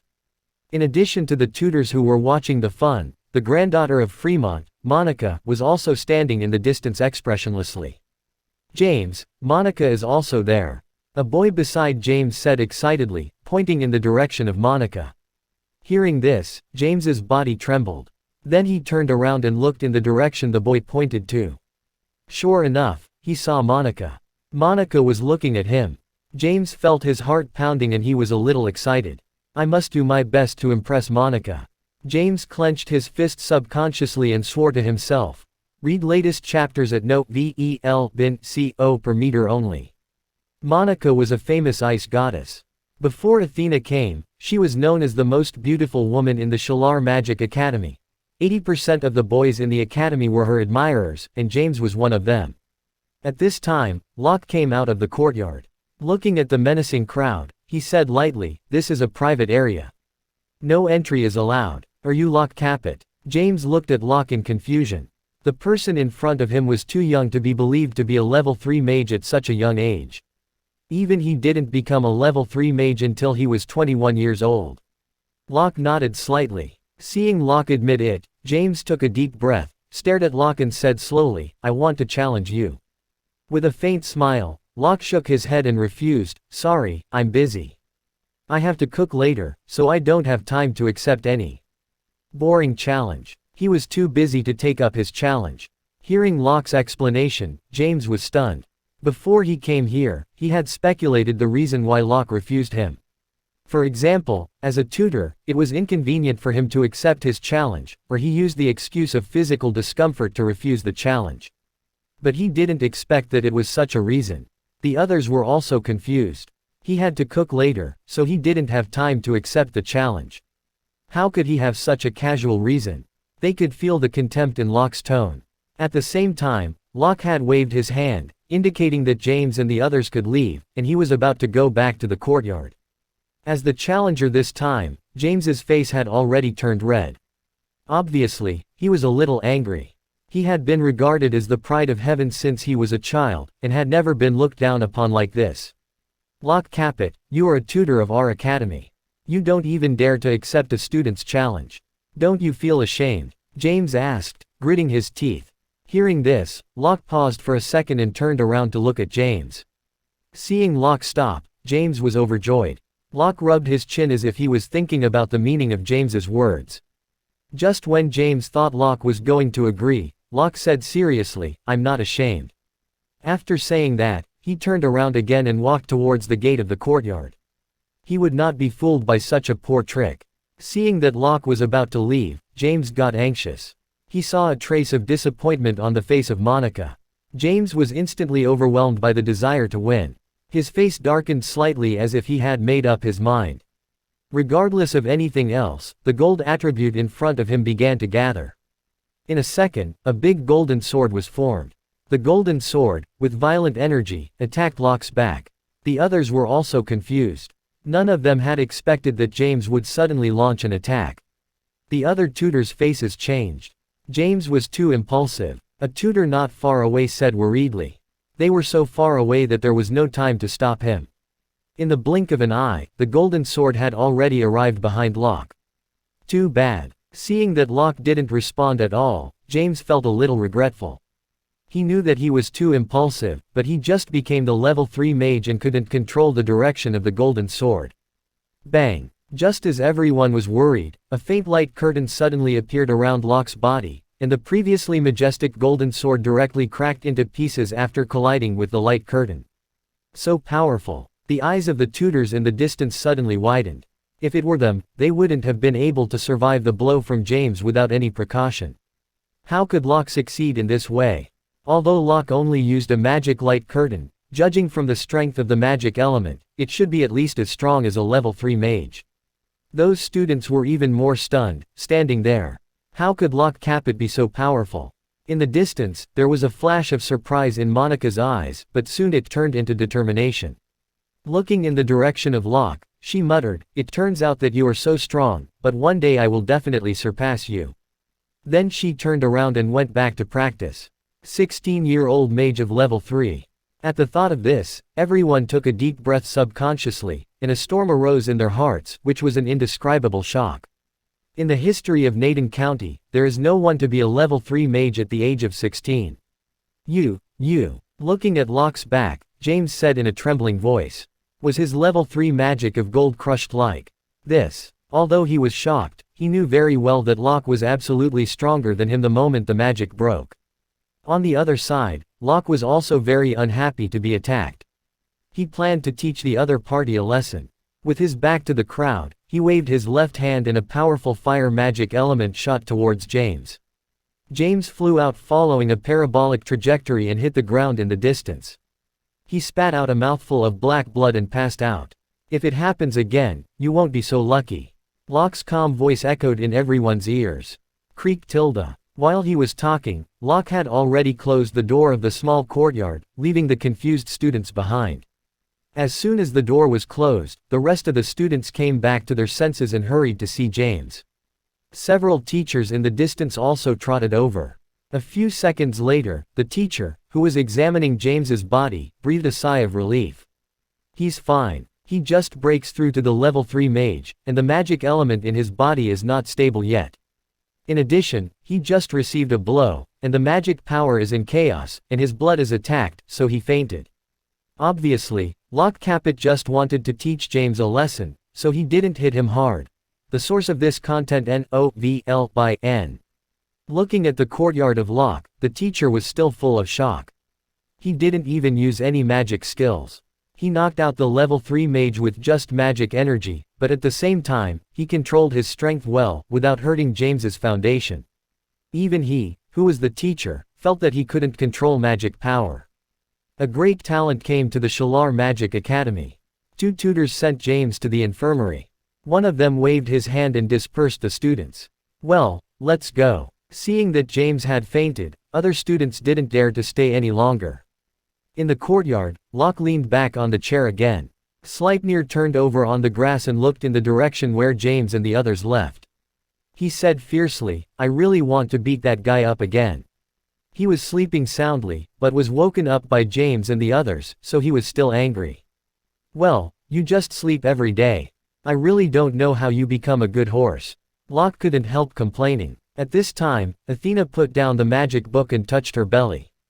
She looked at Locke pitifully and said weakly, "I'm hungry." Locke covered his face and smiled helplessly. Athena was a god. How could she be hungry? She just wanted to eat delicious food. He found that Athena seemed less and less like a god. Although Locke had no choice but to stand up and said with a smile, "Wait a minute. Delicious food will be served soon. Let me help you." Instead of sitting down, Athena stood up from the chair and followed Locke into the kitchen. The news that James challenged Locke spread quickly in the school. In just 2 hours, everyone knew that James, who had just become a level 3 mage, was defeated by Locke Caput. The specific cultivation base of Locke was also passed down in the Shalar Magic Academy. He was able to defeat James, who had become a level 3 mage, which only meant that Locke Caput was a level 3 mage of fire. As for the level 4 mage, everyone automatically ignored it. After all, they thought it was impossible.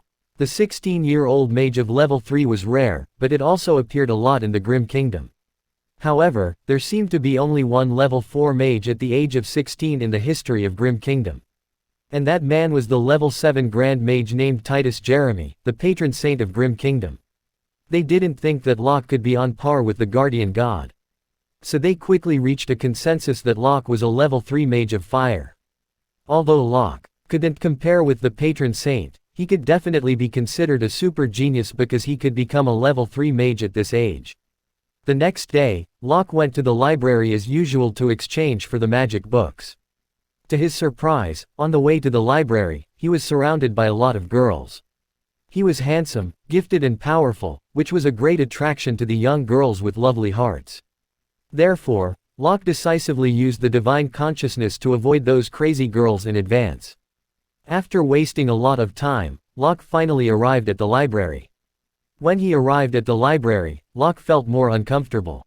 He found that almost everyone's eyes were focused on him. Curiosity, love, admiration, jealousy, all kinds of eyes intertwined. Locke quickly selected 2 magic books and quickly went to the registry desk. The teacher who was in charge of the registration was surprised to see Locke holding 2 magic books of the wood attribute. It was said that Locke Cape was a level 3 mage of fire.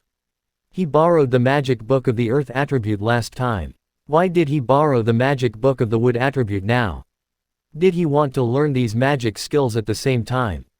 But wasn't he afraid that studying so many magic skills at the same time would affect the practice of fire magic? Although she was surprised, the teacher quickly registered for Locke. After saying thank you, Locke returned the same way. However, as soon as he walked out of the library, a few familiar figures appeared in Locke's sight. When they saw Locke, they were also stunned. They didn't expect to see Locke here. "It's you." The girl in the lead was the first to come to her senses, and then shouted out in surprise. They were none other than Lydia and Joanna and the others, who were saved by Locke at the Nariel Mountains of magical beasts. "You are also in the Shalar Magic Academy." Excited, Anna walked quickly to Locke. Since that day, Locke's face always appeared in her mind. Her reason told her that she might never see Locke again, so she suppressed her adoration. She didn't expect to meet Locke here. Looking at Locke, Joanna's pretty face was full of excitement. At the same time, she thought of another question. But I know almost all the people in the Shalar Magic Academy and there is no one as strong as you. I just arrived at the academy, Locke replied with a smile. Other than Lydia, the others also greeted Locke with a smile and said gratefully. Thank you for what happened last time. Yes, thank you. Lydia was still as silent as last time. When she looked at Locke, there was a flash of struggle in her eyes from time to time. Since she came back from the Nariel Mountains of Magical Beasts, she had been in a low mood. Although she was unwilling to admit it, she was actually regretful for she left Locke so decisively before. Especially when she came back to the academy and knew that the new tutor was Locke, she suddenly lost her soul, and a strong sense of regret surged into her heart like the waves. My name is Joanna Hyman. You can call me Joanna. With a charming smile on her face, Joanna introduced herself. The others also began to tell him their names. Locke nodded to them with a smile. After greeting them, he knew that there was only Lydia left in the end. Looking at Locke, Lydia had a complicated expression on her face and didn't know what to say. This is Lydia. Seeing that Lydia didn't say anything, Joanna took the initiative to speak for her. Locke shifted his gaze from Lydia to the others and said with a smile, I'm Locke, nice to meet you. Locke Caput. The smile on the faces of Joanna and the others suddenly froze, and the stiff smile gradually dissipated, and their faces were finally filled with shock. Joanna's face froze. She stared at Locke in disbelief, trying to find the trace of joking on Locke's face. After a long time, she seemed to come to her senses. Are you Locke Caput? Locke nodded with a smile. Seeing Locke nod, the others no longer doubted that they had heard it wrong. If the man in front of them was Locke Caput, then they all looked at Lydia, and all the doubts in their hearts were solved at once. As friends of Lydia, they knew a lot about her. When Lydia said she wanted to break up with Locke, they didn't stop her. From their point of view, they thought that Lydia and Locke Caput were from two different worlds. Breaking up was good for both of them. However, the former loser had actually become a super genius. Everyone's expression changed from shock to complexity, and the whole scene quieted down for a moment. Seeing the strange expressions on their faces, Locke had no intention of staying any longer, so he said, I have something else to do, so I have to go now. Mr. Caput, thank you again for saving my life. If you need any help in the future, just let me know. Seeing that Locke was about to leave, Joanna took a deep breath and said seriously. It's okay. You don't have to worry about it. It's just a piece of cake. After saying that, Locke raised his foot and walked away. Looking in the direction in which Locke left, Joanna held Lydia in her arms, sighed slightly and comforted her, Lydia, everything is over. Hearing Joanna's words, Lydia began to sob. Joanna, I regret. The others also stood there in silence with complicated expressions. No one had ever thought that the loser they used to despise was the one who had saved their life. It had been a day since Locke met Joanna and the others. Locke and Athena were reading in the yard. In another chair, it was Mallory who had just sat down. After taking a sip of tea, Mallory said directly, Locke, the Academy has arranged a task for you. However, Locke shook his head decisively, grabbed the magic book beside his, read it and said lazily, sorry, I refuse that. He did not forget that he came to the Shalar Magic Academy to learn magic. If he had time to carry out any tasks, he would rather lie on the chair and read books. It seemed that Mallory had foreseen that Locke would refuse him, so he was not discouraged. He smiled and said, well, let's make a deal. Do you still remember the level 5 magic of fire at the last auction? Locke nodded but said nothing. Mallory continued, in exchange, we can give you a copy of this magic book. The copy was a copy of the magic book, almost the same as the original one. A level 5 magic book was indeed incomparably precious. Although Locke was a little tempted, he was not stupid enough to agree immediately. He asked, what do you want to say?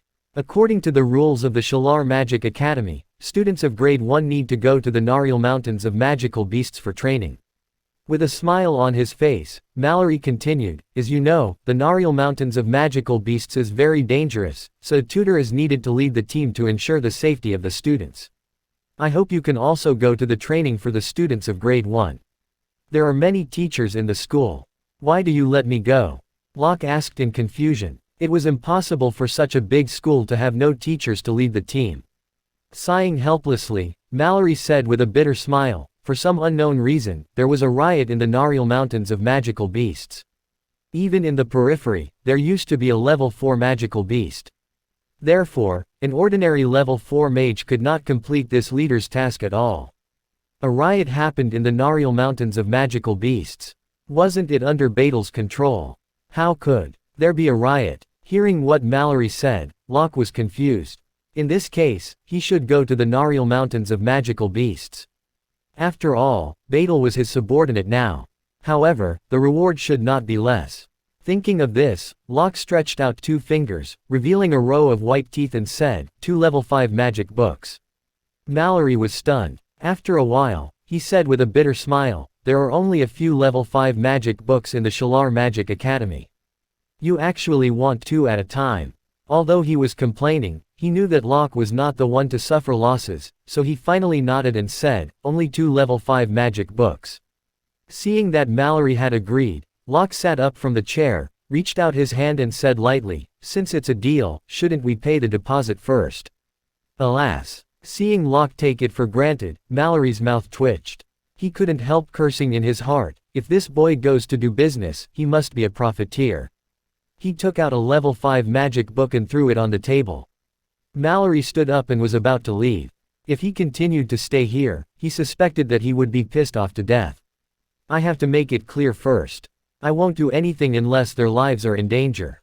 Ignoring Mallory who was about to leave, Locke couldn't wait to look through the level 5 magic and said without raising his head. Mallory stopped, waved his hand indifferently and said with a smile, "As long as you promise that they won't lose their lives."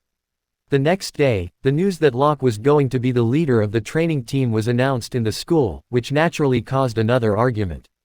In many people's eyes, although Locke was a level 3 mage, his experience was not as good as the well-known mages.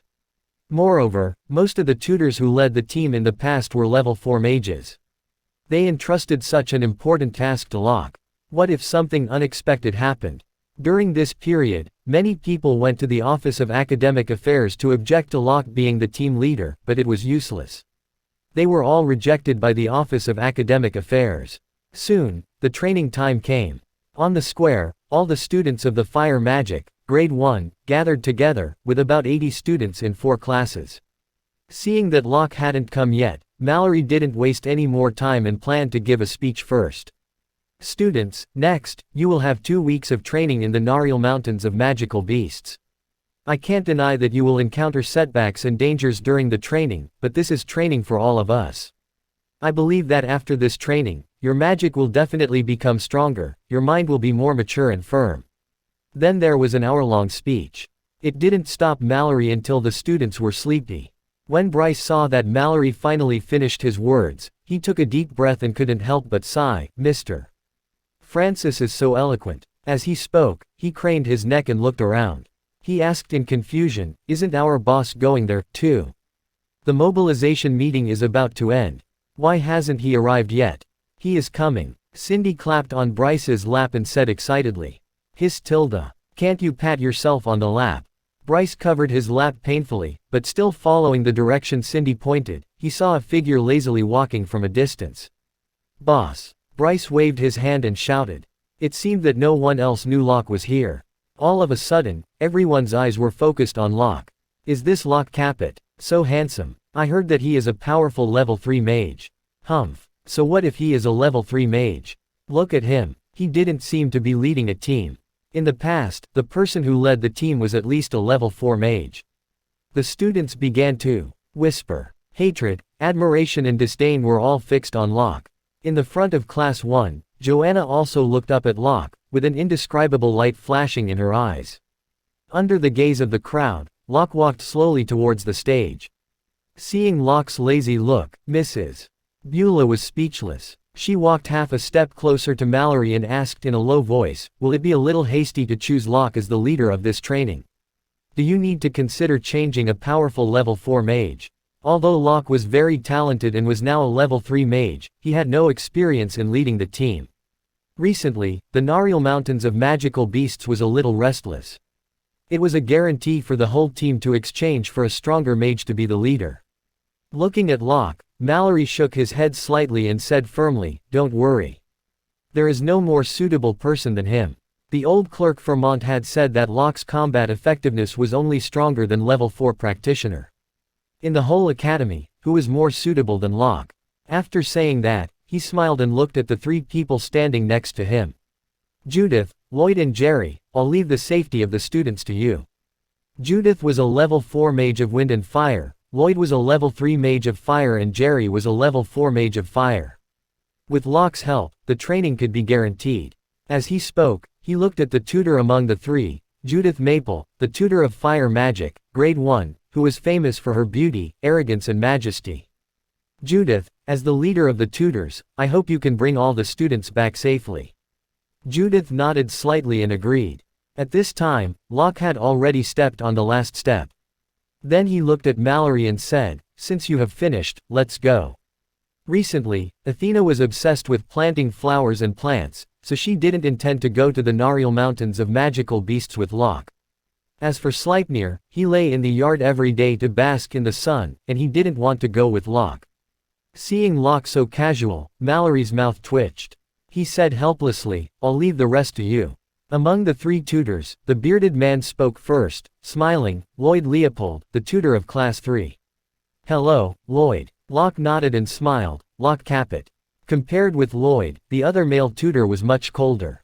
He said indifferently, "Jerry Garner." He was still very dissatisfied with the fact that Locke had become one of the team leaders.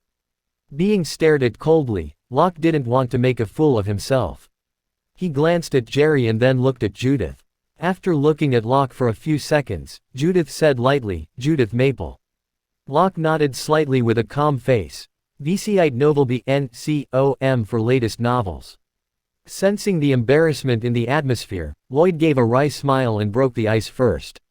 "Locke, do you have anything to add to this training?" Hearing Lloyd's question, Locke thought for a while and shook his head helplessly. "I'm sorry. I don't have any experience in leading the team, so these things may need you to do." Lloyd didn't expect that Locke wasn't prepared at all. Mallory looked at Judith helplessly and said, "Judith, tell me what's your plan." Judith nodded his head and said slowly, "We need to pass through the 4 cities, namely County City, the Ram City, the Hill City and the Vasi City. When we arrive at Vasi City, we will rent a carriage and go to the Dikas City next to the Nariel Mountains of Magical Beasts. We will have a rest in the Dikas City for 1 night and enter the Nariel Mountains of Magical Beasts." The 2 nodded in agreement. As for Locke, after hearing Judith's arrangement, Locke nodded at first, and then seemed to think of something all of a sudden. Seeing Locke's hesitant look, Lloyd couldn't help asking, "Locke, do you want to add anything else?" With a serious look on his face, Locke nodded and said, "I have another most important question." Seeing that Locke suddenly became so serious, Judith and Jerry also looked at Locke, wondering if there was anything missing. Under the gaze of the 3 people, Locke asked seriously, "Can the Academy reimburse us for using the money of teleportation site?" The 3 were stunned. Seeing the serious look on Locke's face, they thought he had some unusual ideas. But it turned out that it was just about the teleportation site expense. Looking at Locke's serious look, the 3 were speechless to the extreme. Judith ignored Locke and said to the other 2 teachers, "Let's go." Under the guidance of the other 3 teachers, they walked towards the teleportation site in the distance. Then Locke was following them slowly. "Is there really no problem?" Seeing the casual look on Locke's face, Mrs. Beulah asked doubtfully. Mallory was also a little stunned, and then said with uncertainty, "It should be, no problem." Everything went smoothly. In the afternoon, they walked out of the city where the last teleportation site was located and headed for the Dikas City. Seeing the logo of the Shalar Magic Academy, no one dared to come up to make trouble. Even the jungle valley where thieves usually roamed was extremely quiet, and no one could be seen, so it was smooth. In the evening, under the setting sun, everyone could see a blurry outline of the city. It's so beautiful. Looking at the magnificent clouds in the Narial Mountains of Magical Beasts, a girl stopped and was immediately attracted by the illusory scene in front of her. Although they had gone through a long day's journey, the students were not tired at all. On the contrary, everyone was itching to have a try, with excitement on their faces. Here we are, Narial Mountains of Magical Beasts. The boys shouted in high spirits as they looked at the jungles at the far horizon. Locke shook his head helplessly and sighed at the innocence of the students. Except for a small number of students who broke through to level 2 mages, most of them were level 1 mages. It was difficult for them to deal with a level 1 beast from the Narial Mountains of Magical Beasts. Besides, he could clearly feel that the Narial Mountains of Magical Beasts seemed to be more mysterious than last time. There were only a few people on the usually bustling road to the city. Before they got close to the gate of the city, they saw a group of people walking out of the city. Soon, the team arrived in front of Locke and the others, led by a tall, thin middle-aged man. "Miss Maple, we meet again." The tall, thin middle-aged man obviously knew Judith and greeted him with a smile. "Mr. Ralph." Judith nodded slightly. "Hello, two tutors. I'm Peggy Ralph from Dika's City." After greeting Judith, Peggy turned around and said to the two, Lloyd and Jerry. As for Locke, he automatically ignored him. Although Locke and Judith were walking side by side, it was obvious that he was a student judging from his appearance. Lloyd and Jerry introduced themselves with a smile. Peggy laughed and said to Judith and others enthusiastically, "Let's go. I have arranged a dinner party. Have a good rest tonight." However, to his surprise, Judith and the others didn't leave at once. Then he saw Lloyd reminded him helplessly, "Mr. Ralph, we have another tutor here." Ralph's body stiffened for a moment and did not react at once. But after all he had experienced a lot of ups and downs, he quickly came to his senses. But now he was even more confused. He was not old enough to be dazed. Was there a fourth person who looked like a tutor? At the same time, he saw Locke who was wearing a faint smile. Was this young man the leader? But that was impossible. How could they let an inexperienced young man be a tutor in the Shalar Magic Academy? That was ridiculous. "Nice to meet you, Mr. Ralph. I'm one of the tutors in charge of this training." Looking at Peggy's confused face, Locke said frankly. Peggy was stunned. Was this young man really a tutor of the team? He looked at Locke for a long time and then looked at the other three, as if he wanted to see if Locke's words were true from their faces. Locke was too young. It's hard to believe that he would be the team leader. Seeing that Judith nodded slightly, Peggy finally believed that the young man in front of him was really one of the tutors of this training. "My name is Locke Capet." Peggy was completely stunned by Locke's next words. Locke Capet. In the past month, the name he had heard the most was Locke Capet. When Locke had a conflict with Tiger Mercenary, he was killing magical beasts in the Narial Mountains of Magical Beasts. When he came back, Locke had already left. A few seconds later, Peggy exclaimed, "Mr. Capet, we finally meet. I've heard your name a lot." The three and Judith were stunned. Did Peggy know the name of Locke? Although Locke was very famous in Naden City, there was a distance of 5,000 or 6,000 kilometers between the Naden County and this place. It would take some time for the news to reach here. "Mr. Ralph, you flatter me." Locke shook his head and said with a smile. After a few pleasantries, under the lead of Peggy, everyone arrived at Dika's City under the setting sun. "Mr. Ralph, has anything happened in the Dika's City?" Judith asked in a low voice after looking around. Along the way, she found that the faces of the residents in the Dika's City seemed to be a little serious, and even a trace of depression could be seen from the expressions of the peddlers. Locke also looked at Peggy, wondering what had happened. The Narial Mountains of Magical Beasts is very unstable recently. The magical beast seems to have been stimulated and is very violent. Many mercenary regiments and mercenary squads have suffered heavy losses. I believe you have found that very few mercenaries has entered the Narial Mountains of Magical Beasts recently. With that, Peggy sighed and continued with a bitter smile. According to all the characteristics, there is a high possibility that a surge of beasts will erupt in the Narial Mountains of Magical Beasts. A surge of beasts. Judith's face darkened when she heard this. For the city at the foot of the Narial Mountains of Magical Beasts, the surge of beasts meant destruction, just like a tsunami to the seaside residents. But you don't have to worry so much.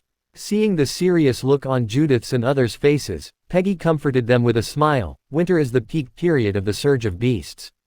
I have been in charge of the Deca's city for so many years, and there has never been a surge of beasts during this period of time.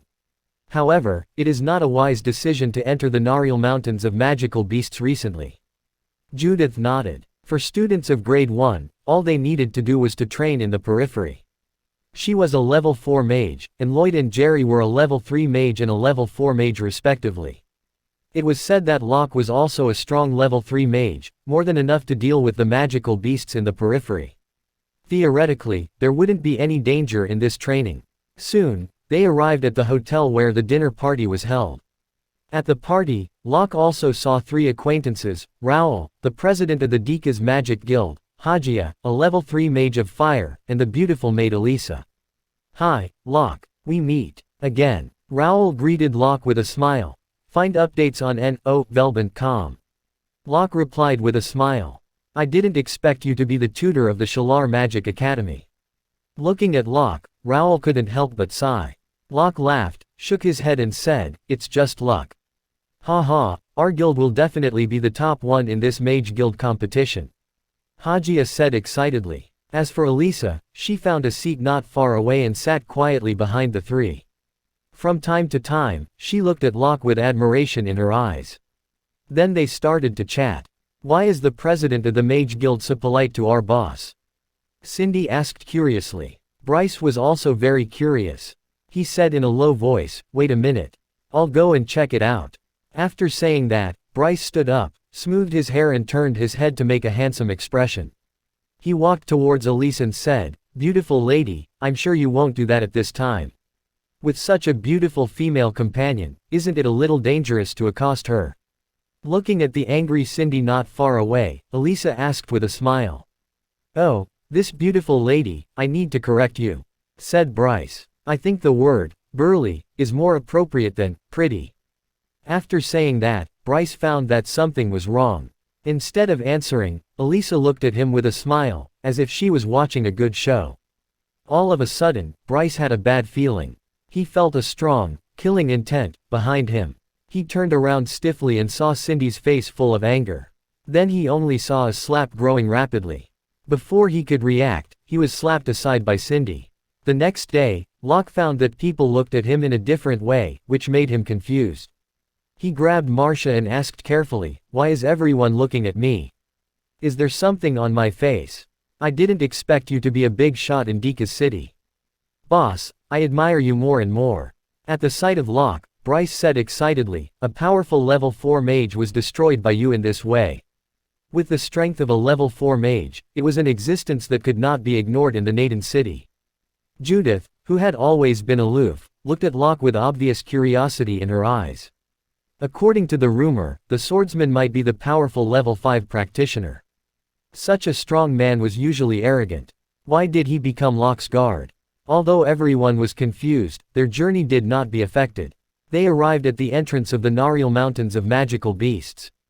This was a forest. At a glance, the entrance exuded a gloomy aura, as if it was a largemouth that could devour everything. Looking at Locke and the other 2, Judith said, "In order to avoid the huge difference between the strength of the 2 groups, one is Class 1 with stronger strength and Class 4 with weaker strength, the other is Class 2 and Class 3. Because there were a lot of people training, it would be better if they were divided into 2 groups." "No problem." Lloyd nodded. Jerry nodded in agreement. Seeing that Judith was looking at him, Locke smiled indifferently and said, "I have no objection." Under Judith's arrangement, the team was soon divided into 2 groups. During the training, the 2 groups of students would choose different paths to enter the Nariel Mountains of Magical Beasts. Of course, in order to avoid danger and get convenient support, the distance between the 2 groups of students was not too far. After Class 1 and Class 4 were assembled, Judith distributed the map to everyone. There was a red dot on the map. It was near the middle of the Nariel Mountains of Magical Beasts, which was the end of this training. Looking at the crowd, she said slowly, "Your mission this time is to safely arrive at the place marked on the map, and finally reach the position where we are now. In this process, you need to go through the jungle, which is more complicated than a maze, and cross the canyon and river. Of course, this is not the most deadly thing for you. Magical beasts, which is life-threatening for you, will appear in every place of the jungle, canyon and river. You must rely on your own perseverance, determination and strength to get through all the dangers in this process. Accept that your lives are in danger, Mr. Capet, and I won't help you. Quote. Students nodded in agreement. The training began. The two groups entered from the entrance of the Narial Mountains of Magical Beasts. They gradually separated and took their own paths. Seeing the students leave, Judith released the aura of wind element and then flew to the branch of the huge tree. Obviously, she used some kind of wind magic. Locke's legs bent slightly and bounced out, landing steadily beside Judith. Judith chose a good observation spot, where he could see the figures of Bryce and others. Seeing that Locke came up so easily, Judith was surprised. She didn't feel any magic aura from him, which meant that Locke could easily reach this height with his physical strength. His physical strength must have reached the level of a level 2 warrior. The person who could become a level 3 practitioner at this age was really not simple. When Judith had a different view of Locke, she saw Locke lean against a tree trunk in a comfortable position. Then he took out a magic book and began to read it. Looking at Locke, who was reading leisurely, Judith's good impression of him just now quickly disappeared again. After casting a cold glance at Locke, she fixed her eyes on the students who were training on the ground. She kept an eye on the surroundings in case of an accident. In the jungle, the group of people slowly moved forward, led by a man and a woman. The boy's name was Camp Cesar, a level 2 mage. As for the girl, she was Bryce's sister, Joanna, the daughter of Marquis Hyman, and now also a level 2 mage. At the back of the line, the students of Class 4 looked serious and paid all their attention to the surrounding. Before coming out, Locke had warned them that the Narial Mountains of Magical Beasts was full of danger. Magical beasts, who had always been bloodthirsty, were extremely cunning, so he couldn't relax his vigilance at any time. Bryce's eyes fell on Joanna, who was at the front of the line from time to time. Seeing Bryce's expression, Cindy couldn't help but curl her lips. If you are worried about your sister, just say it. But why you pretended that you don't care? Bryce, on the other hand, remained silent. Surprisingly, he didn't refute Cindy. Find updates on no.com. Compared with the students of Class 4, the students of Class 1 were different. Some of them were talking and laughing. Seeing the nervous look on Bryce's and others' faces, a boy crossed his arms and said with a smile, Bryce, if you are afraid, you can hide behind the girls in our class. They will protect you. Ha ha. Others also laughed. Houseman Rudolph, don't make trouble. Staring at the boy who had spoken earlier, the boy named Service in Class 4 said angrily. Bryce and the others also stared at the boy called Houseman angrily. Another student in Class 1 laughed and said, Houseman, don't provoke them. What if they cry later? Hearing this, how could Service bear it? He raised his fist and was about to rush to the two people, but he was stopped by Bryce halfway. This is the Narial Mountains of Magical Beasts. If there is a big noise, it will be troublesome.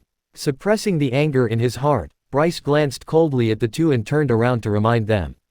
At this time, Camp Cesar, the leader of the front line, also turned his head to look at the two troublemakers in his class and loudly reminded them, Houseman, you two, that's enough.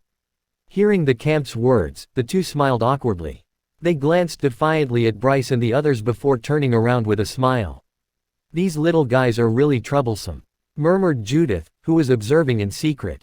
It was said that the son of Marquis Hyman was a playboy and a complete loser. But judging from Bryce's forbearance and mental state just now, he had surpassed most people. As for Locke, he was still calmly reading the magic book in his hand. A conflict was avoided under the restraint of both sides. Although the students of Class 1 were supercilious and looked down upon the losers of Class 4, many of them were sober. It was absolutely not a small matter to have a conflict in the Narial Mountains of Magical Beasts. The crowd continued to move forward, still led by the two. At this time, many people in Class 1 had a look of boredom on their faces. They had been walking for 2 hours, but they did not meet a magical beast. At the same time, a huge figure suddenly rushed out of the quiet haystack and appeared in everyone's sight. Howled Tilda. The figure let out a frightening roar, causing everyone to tremble. Everything happened so fast that no one could react at all. The huge figure did not stop at all as it roared and rushed towards the crowd. Click, click. The ground shook with the running of the figure. It was a magical beast like a wild boar, whose flesh was trembling while running. In just a few seconds, the wild boar had rushed in front of everyone, but at this time, most of the students were still stunned and did not come to their senses. Looking at the wild boar rushing over, the magic power in Bryce's body quickly ran and condensed magic in his hand. But it seemed to be too late. The magical beast like a wild boar had rushed in front of the three boys and opened its bloody mouth. Seeing such a ferocious creature rushing towards them, the three boys couldn't think of magic at all. They could only run back in a panic. The girls covered their eyes subconsciously, afraid of seeing the too bloody scene. Sis tilde. In the blink of an eye, a red arrow shot out and pierced through the huge figure. The wild boar fell to the ground with a plop and lost its vitality in an instant. Looking at the dead body under their feet, the three boys breathed a sigh of relief, revealing the expressions of a survivor of a disaster. There was still the smell of fire element in front of Joanna. Everyone immediately realized that it was Joanna who had attacked the wild boar just now. Seeing that the danger had been solved, Bryce slowly dispersed the half-formed fireball in his hand. But because of the tension just now, no one noticed that he had also condensed magic except for Cindy and the others beside him. Camp Cesar's heavy breathing gradually calmed down, and his palms were trembling slightly. Although he was now a level 2 mage, he had never experienced such a scene, so he was also stunned at that moment. On the tree trunk, Judith also frowned, dissatisfied with the performance of her class. At the same time, she looked at Bryce. Although all her attention was on Joanna, she still felt a strong aura of fire element from Bryce just now. This is a level 1 Marseille wild boar. Looking at the appearance of the wild boar on the ground, Camp slowly introduced, "Well, everyone, cheer up and be vigilant."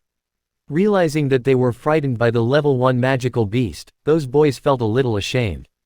After the first magical beast appeared, everyone could not help but be on high alert, with a look of expectation on their faces. As time went by, the number of magical beasts increased. Compared with the initial surprise, after solving several sneak attacks of the magical beast, everyone was more skillful in dealing with the attacks of the magical beast, without the initial panic. Bang tilde. Under the attack of several gorgeous fire magic, one level 1 magical beast was killed on the spot. These magical beasts are so weak. I haven't had a good time yet. Yes, these magical beasts are not that powerful. Looking at the lifeless and charred magical beast, several boys of Class 1 pouted and said, "Bryce, are we just following them like this?" Cindy said unhappily at the end of the line. They had been following Class 1 all the time. Before the magical beast could reach them, it was wiped out by Class 1. The people of Class 1 looked at them provocatively from time to time. That way, they would be as proud as they were. Shaking his head slightly, Bryce comforted her with a smile, "It doesn't matter. In the Nariel Mountains of magical beasts, the magical beast is the most indispensable. I just can't stand them being so arrogant although they are so weak." Cindy looked at the people in the front Class 1 angrily. Although the magic they used looked gorgeous, the real power of it was probably not as strong as a fireball spell. Everyone followed the map and continued to walk in the Nariel Mountains of magical beasts. Something is wrong. On the tree trunk 100 meters away, Judith's eyes narrowed and said slowly, "It's too quiet." However, Locke didn't even raise his head. He flipped through the magic book and said in a relaxed tone, "Relax. They can solve it." Among the leaves of a huge tree in front of Bryce and the others, there was a level 2 magical beast, the blue star wolf spider, lurking. Although it was well hidden, it couldn't escape from Locke's divine consciousness. Moreover, Locke also found that the mysterious energy became clearer as they went deeper. Fortunately, it had no effect on humans. This mysterious energy could affect magical beasts, so there must be something wrong with Badal. It seemed that he had to go to the depths of the Nariel Mountains of magical beasts as soon as possible. If he went there earlier, Badal would be less dangerous. Sure enough, there is a level 2 the blue star wolf spider. Just as Locke was planning, Judith also found the blue star spider hiding in the leaves. Without any hesitation, Judith began to move in the direction of Joanna. In a few breaths, she arrived at a tree trunk that was only 10 meters away from Joanna. At this distance, even if Joanna and the others were no match for her, she could quickly support them. Read updated stories at novel.com. She looked up in the direction of Locke, only to find that Locke was still reading, not intending to protect the students. Seeing Locke's indifferent look, Judith felt a little helpless and confirmed that Locke was an unreliable person. Unconsciously, her affection for Locke dropped to a negative rate. Although she didn't like Locke's behavior, she didn't dare to be distracted at all. All her attention was focused on the blue star wolf spider to ensure that the students were not in danger and she could support them as soon as possible. Under the forest, Bryce and the others were still moving cautiously. "Stop." Bryce's voice suddenly came from the back of the line. Everyone's eyes were focused on Bryce. "The environment is too weird. Something is wrong. Be careful," Bryce said with a serious look after he looked around. "Bryce, if you are afraid, just say it. Don't be suspicious." Houseman Rudolph sneered with disdain. "Shut up." However, before he could finish his words, he was interrupted by Joanna scolding. Houseman's face froze. He didn't expect that Joanna would stand out at this time. Although he dared to mock Bryce, he was still afraid of Joanna, a talented girl who was loved by Marquis Hyman.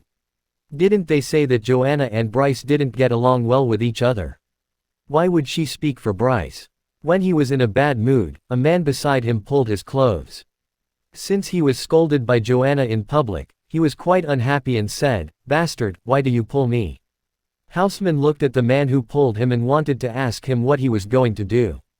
However, when he looked over, he found that the man looked flustered as if he saw something horrible. No, not only that person, he found that his classmates beside him were not in a good mood. Looking in the direction of everyone's gaze, he was also shocked and extremely frightened. A black creature slowly crawled out of the tree. It was a super spider with a diameter of 5 or 6 meters. The whole spider was black, and there was wolf hair on its back. There were sharp thorns on its long hair, and the spikes on its abdomen were sparse so that one could see its belly. It seemed that there was some liquid wriggling in it, which was very disgusting. This is a level 2 blue star wolf spider. On the guard against the blue star wolf spider, Joanna slowly moved back and said in a low voice, "The blue star wolf spider will spray poison at a very fast speed. Everyone, step back slowly, mainly not to make any noise, in case of disturbing it." Hearing Joanna's words, everyone held their breath and carefully stepped back. However, it was still too late. All of a sudden, the blue star wolf spider suddenly rioted and rushed in the direction of Joanna and the others. Joanna condensed the magic of level 2 and smashed it towards the blue star wolf spider. Bang tilde. The blue star spider turned around, dodged the magic of Joanna and rushed to the 3 girls and cast 1. Help. Seeing such a horrible thing rushing towards them, the 3 girls' faces turned pale. Their legs seemed to be filled with lead, and they stood still. Puff tilde. A timid girl even fell to the ground. On a tree trunk. Seeing this scene, Judith sighed and quickly condensed a fire blade in her hand. But she paused for a moment when she was about to release the magic, and her face showed a look of surprise. It turned out that a small red ball had slashed towards the blue star wolf spider. Just as the blue star wolf spider was about to crush the human in front of it into meat paste, it suddenly felt a strong sense of threat. Its 8 eyes instantly locked the source of danger, the red fireball. Without hesitation, it gave up the attack and retreated. Bang! The fireball exploded, raising clouds of dust. Although it dodged the frontal attack, the blue star wolf spider was still thrown out by the powerful airwave. Is this fireball spell? Looking at the fire element, which had not yet dissipated, Judith was absent-minded for a moment. But after thinking carefully, she felt something was wrong. When did the level 1 fireball spell become a threat to a level 2 magical beast? Although she didn't want to believe it, it was the truth. Yes, the level 2 blue star wolf spider was sent flying by a level 1 mage. It seemed that Bryce was a hidden super genius that could exert such a powerful power on a fireball spell. For so many years, it was said that the relationship between Marquis Hyman and Bryce was very bad and Bryce was a magic waste. Did it mean that it was fake? Was it the way that the Hyman family used to protect Bryce? At this moment, Judith's mind was full of doubts. On the ground, the students of Class 1 stared at Bryce in disbelief. Was the magic released by Bryce? When did he become so powerful? Joanna was also shocked. She didn't expect Bryce to be so powerful. It seemed that his brother had hidden his strength well. A small fireball spell could actually produce such a powerful force. Although the fireball spell forced the blue star wolf spider back, it was a level 2 magical beast after all, and it was still in a violent state, so it was not seriously injured just now. All of a sudden after rolling up from the ground, it climbed to the branch and occupied a high position. Howled. Looking at Bryce, the blue star wolf spider roared angrily. With a roar, the blue star spider spun around and aimed its tail at Bryce. Seeing the action of the blue star wolf spider, Joanna shouted to Bryce, "It's about to spit out spider silk. Dodge." All of a sudden a white object spat out from the body of the blue star wolf spider and flew towards Bryce directly. Bryce turned over and dodged easily. The white net material stuck to the huge tree behind Bryce. The spider silk stuck to the tree was corroded at a visible speed. It was obvious that the spider silk was highly toxic. Looking at the trees behind him, Bryce felt a little frightened. He felt lucky that his physical strength had increased a lot. If it had been in the past, he really couldn't avoid it. Howled. At the same time, the howls of magical beasts came from the surroundings. Too bad. Discover new stories on NoteVelb and com. Hearing this, the faces of Joanna and the others changed. The loud sound of the battle just now attracted the attention of other magical beasts. Hearing the shrill cries of magical beasts, everyone was frightened. They began to get closer subconsciously.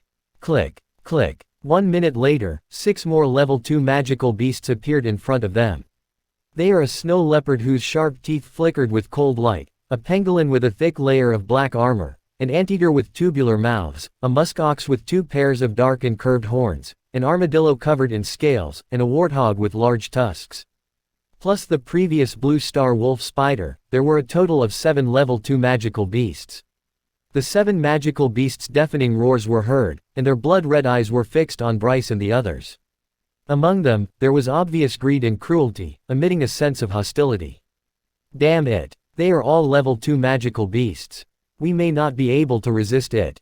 Why hasn't our tutors appeared yet? Looking at the ugly magical beasts, the face of a girl in class 1 turned pale. Don't be afraid. Miss Judith is a level 4 mage. It's easy to get rid of these magical beasts.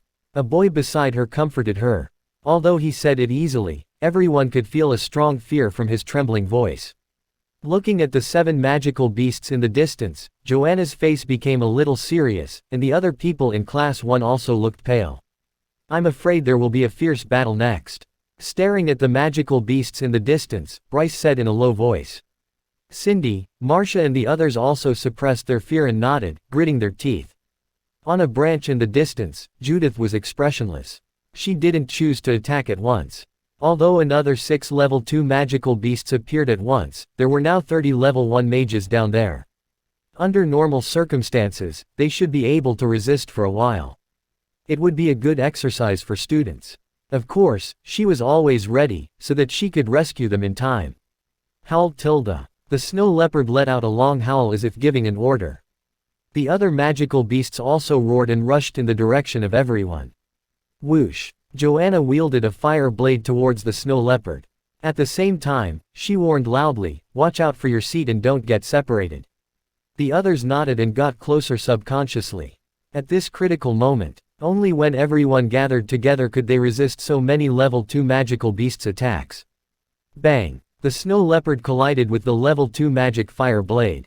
After a few seconds of stalemate, the level 2 magic was smashed into pieces by the snow leopard, turning into threads of fire element and dissipating in the air. Seeing that her blow was so easily resolved by the snow leopard, Joanna gritted her teeth and cast another level 2 magic. Bang! This time, the snow leopard was forced back half a step. They could do nothing to each other. Hope you enjoyed the video. Don't forget to like and subscribe and see you in the next chapter.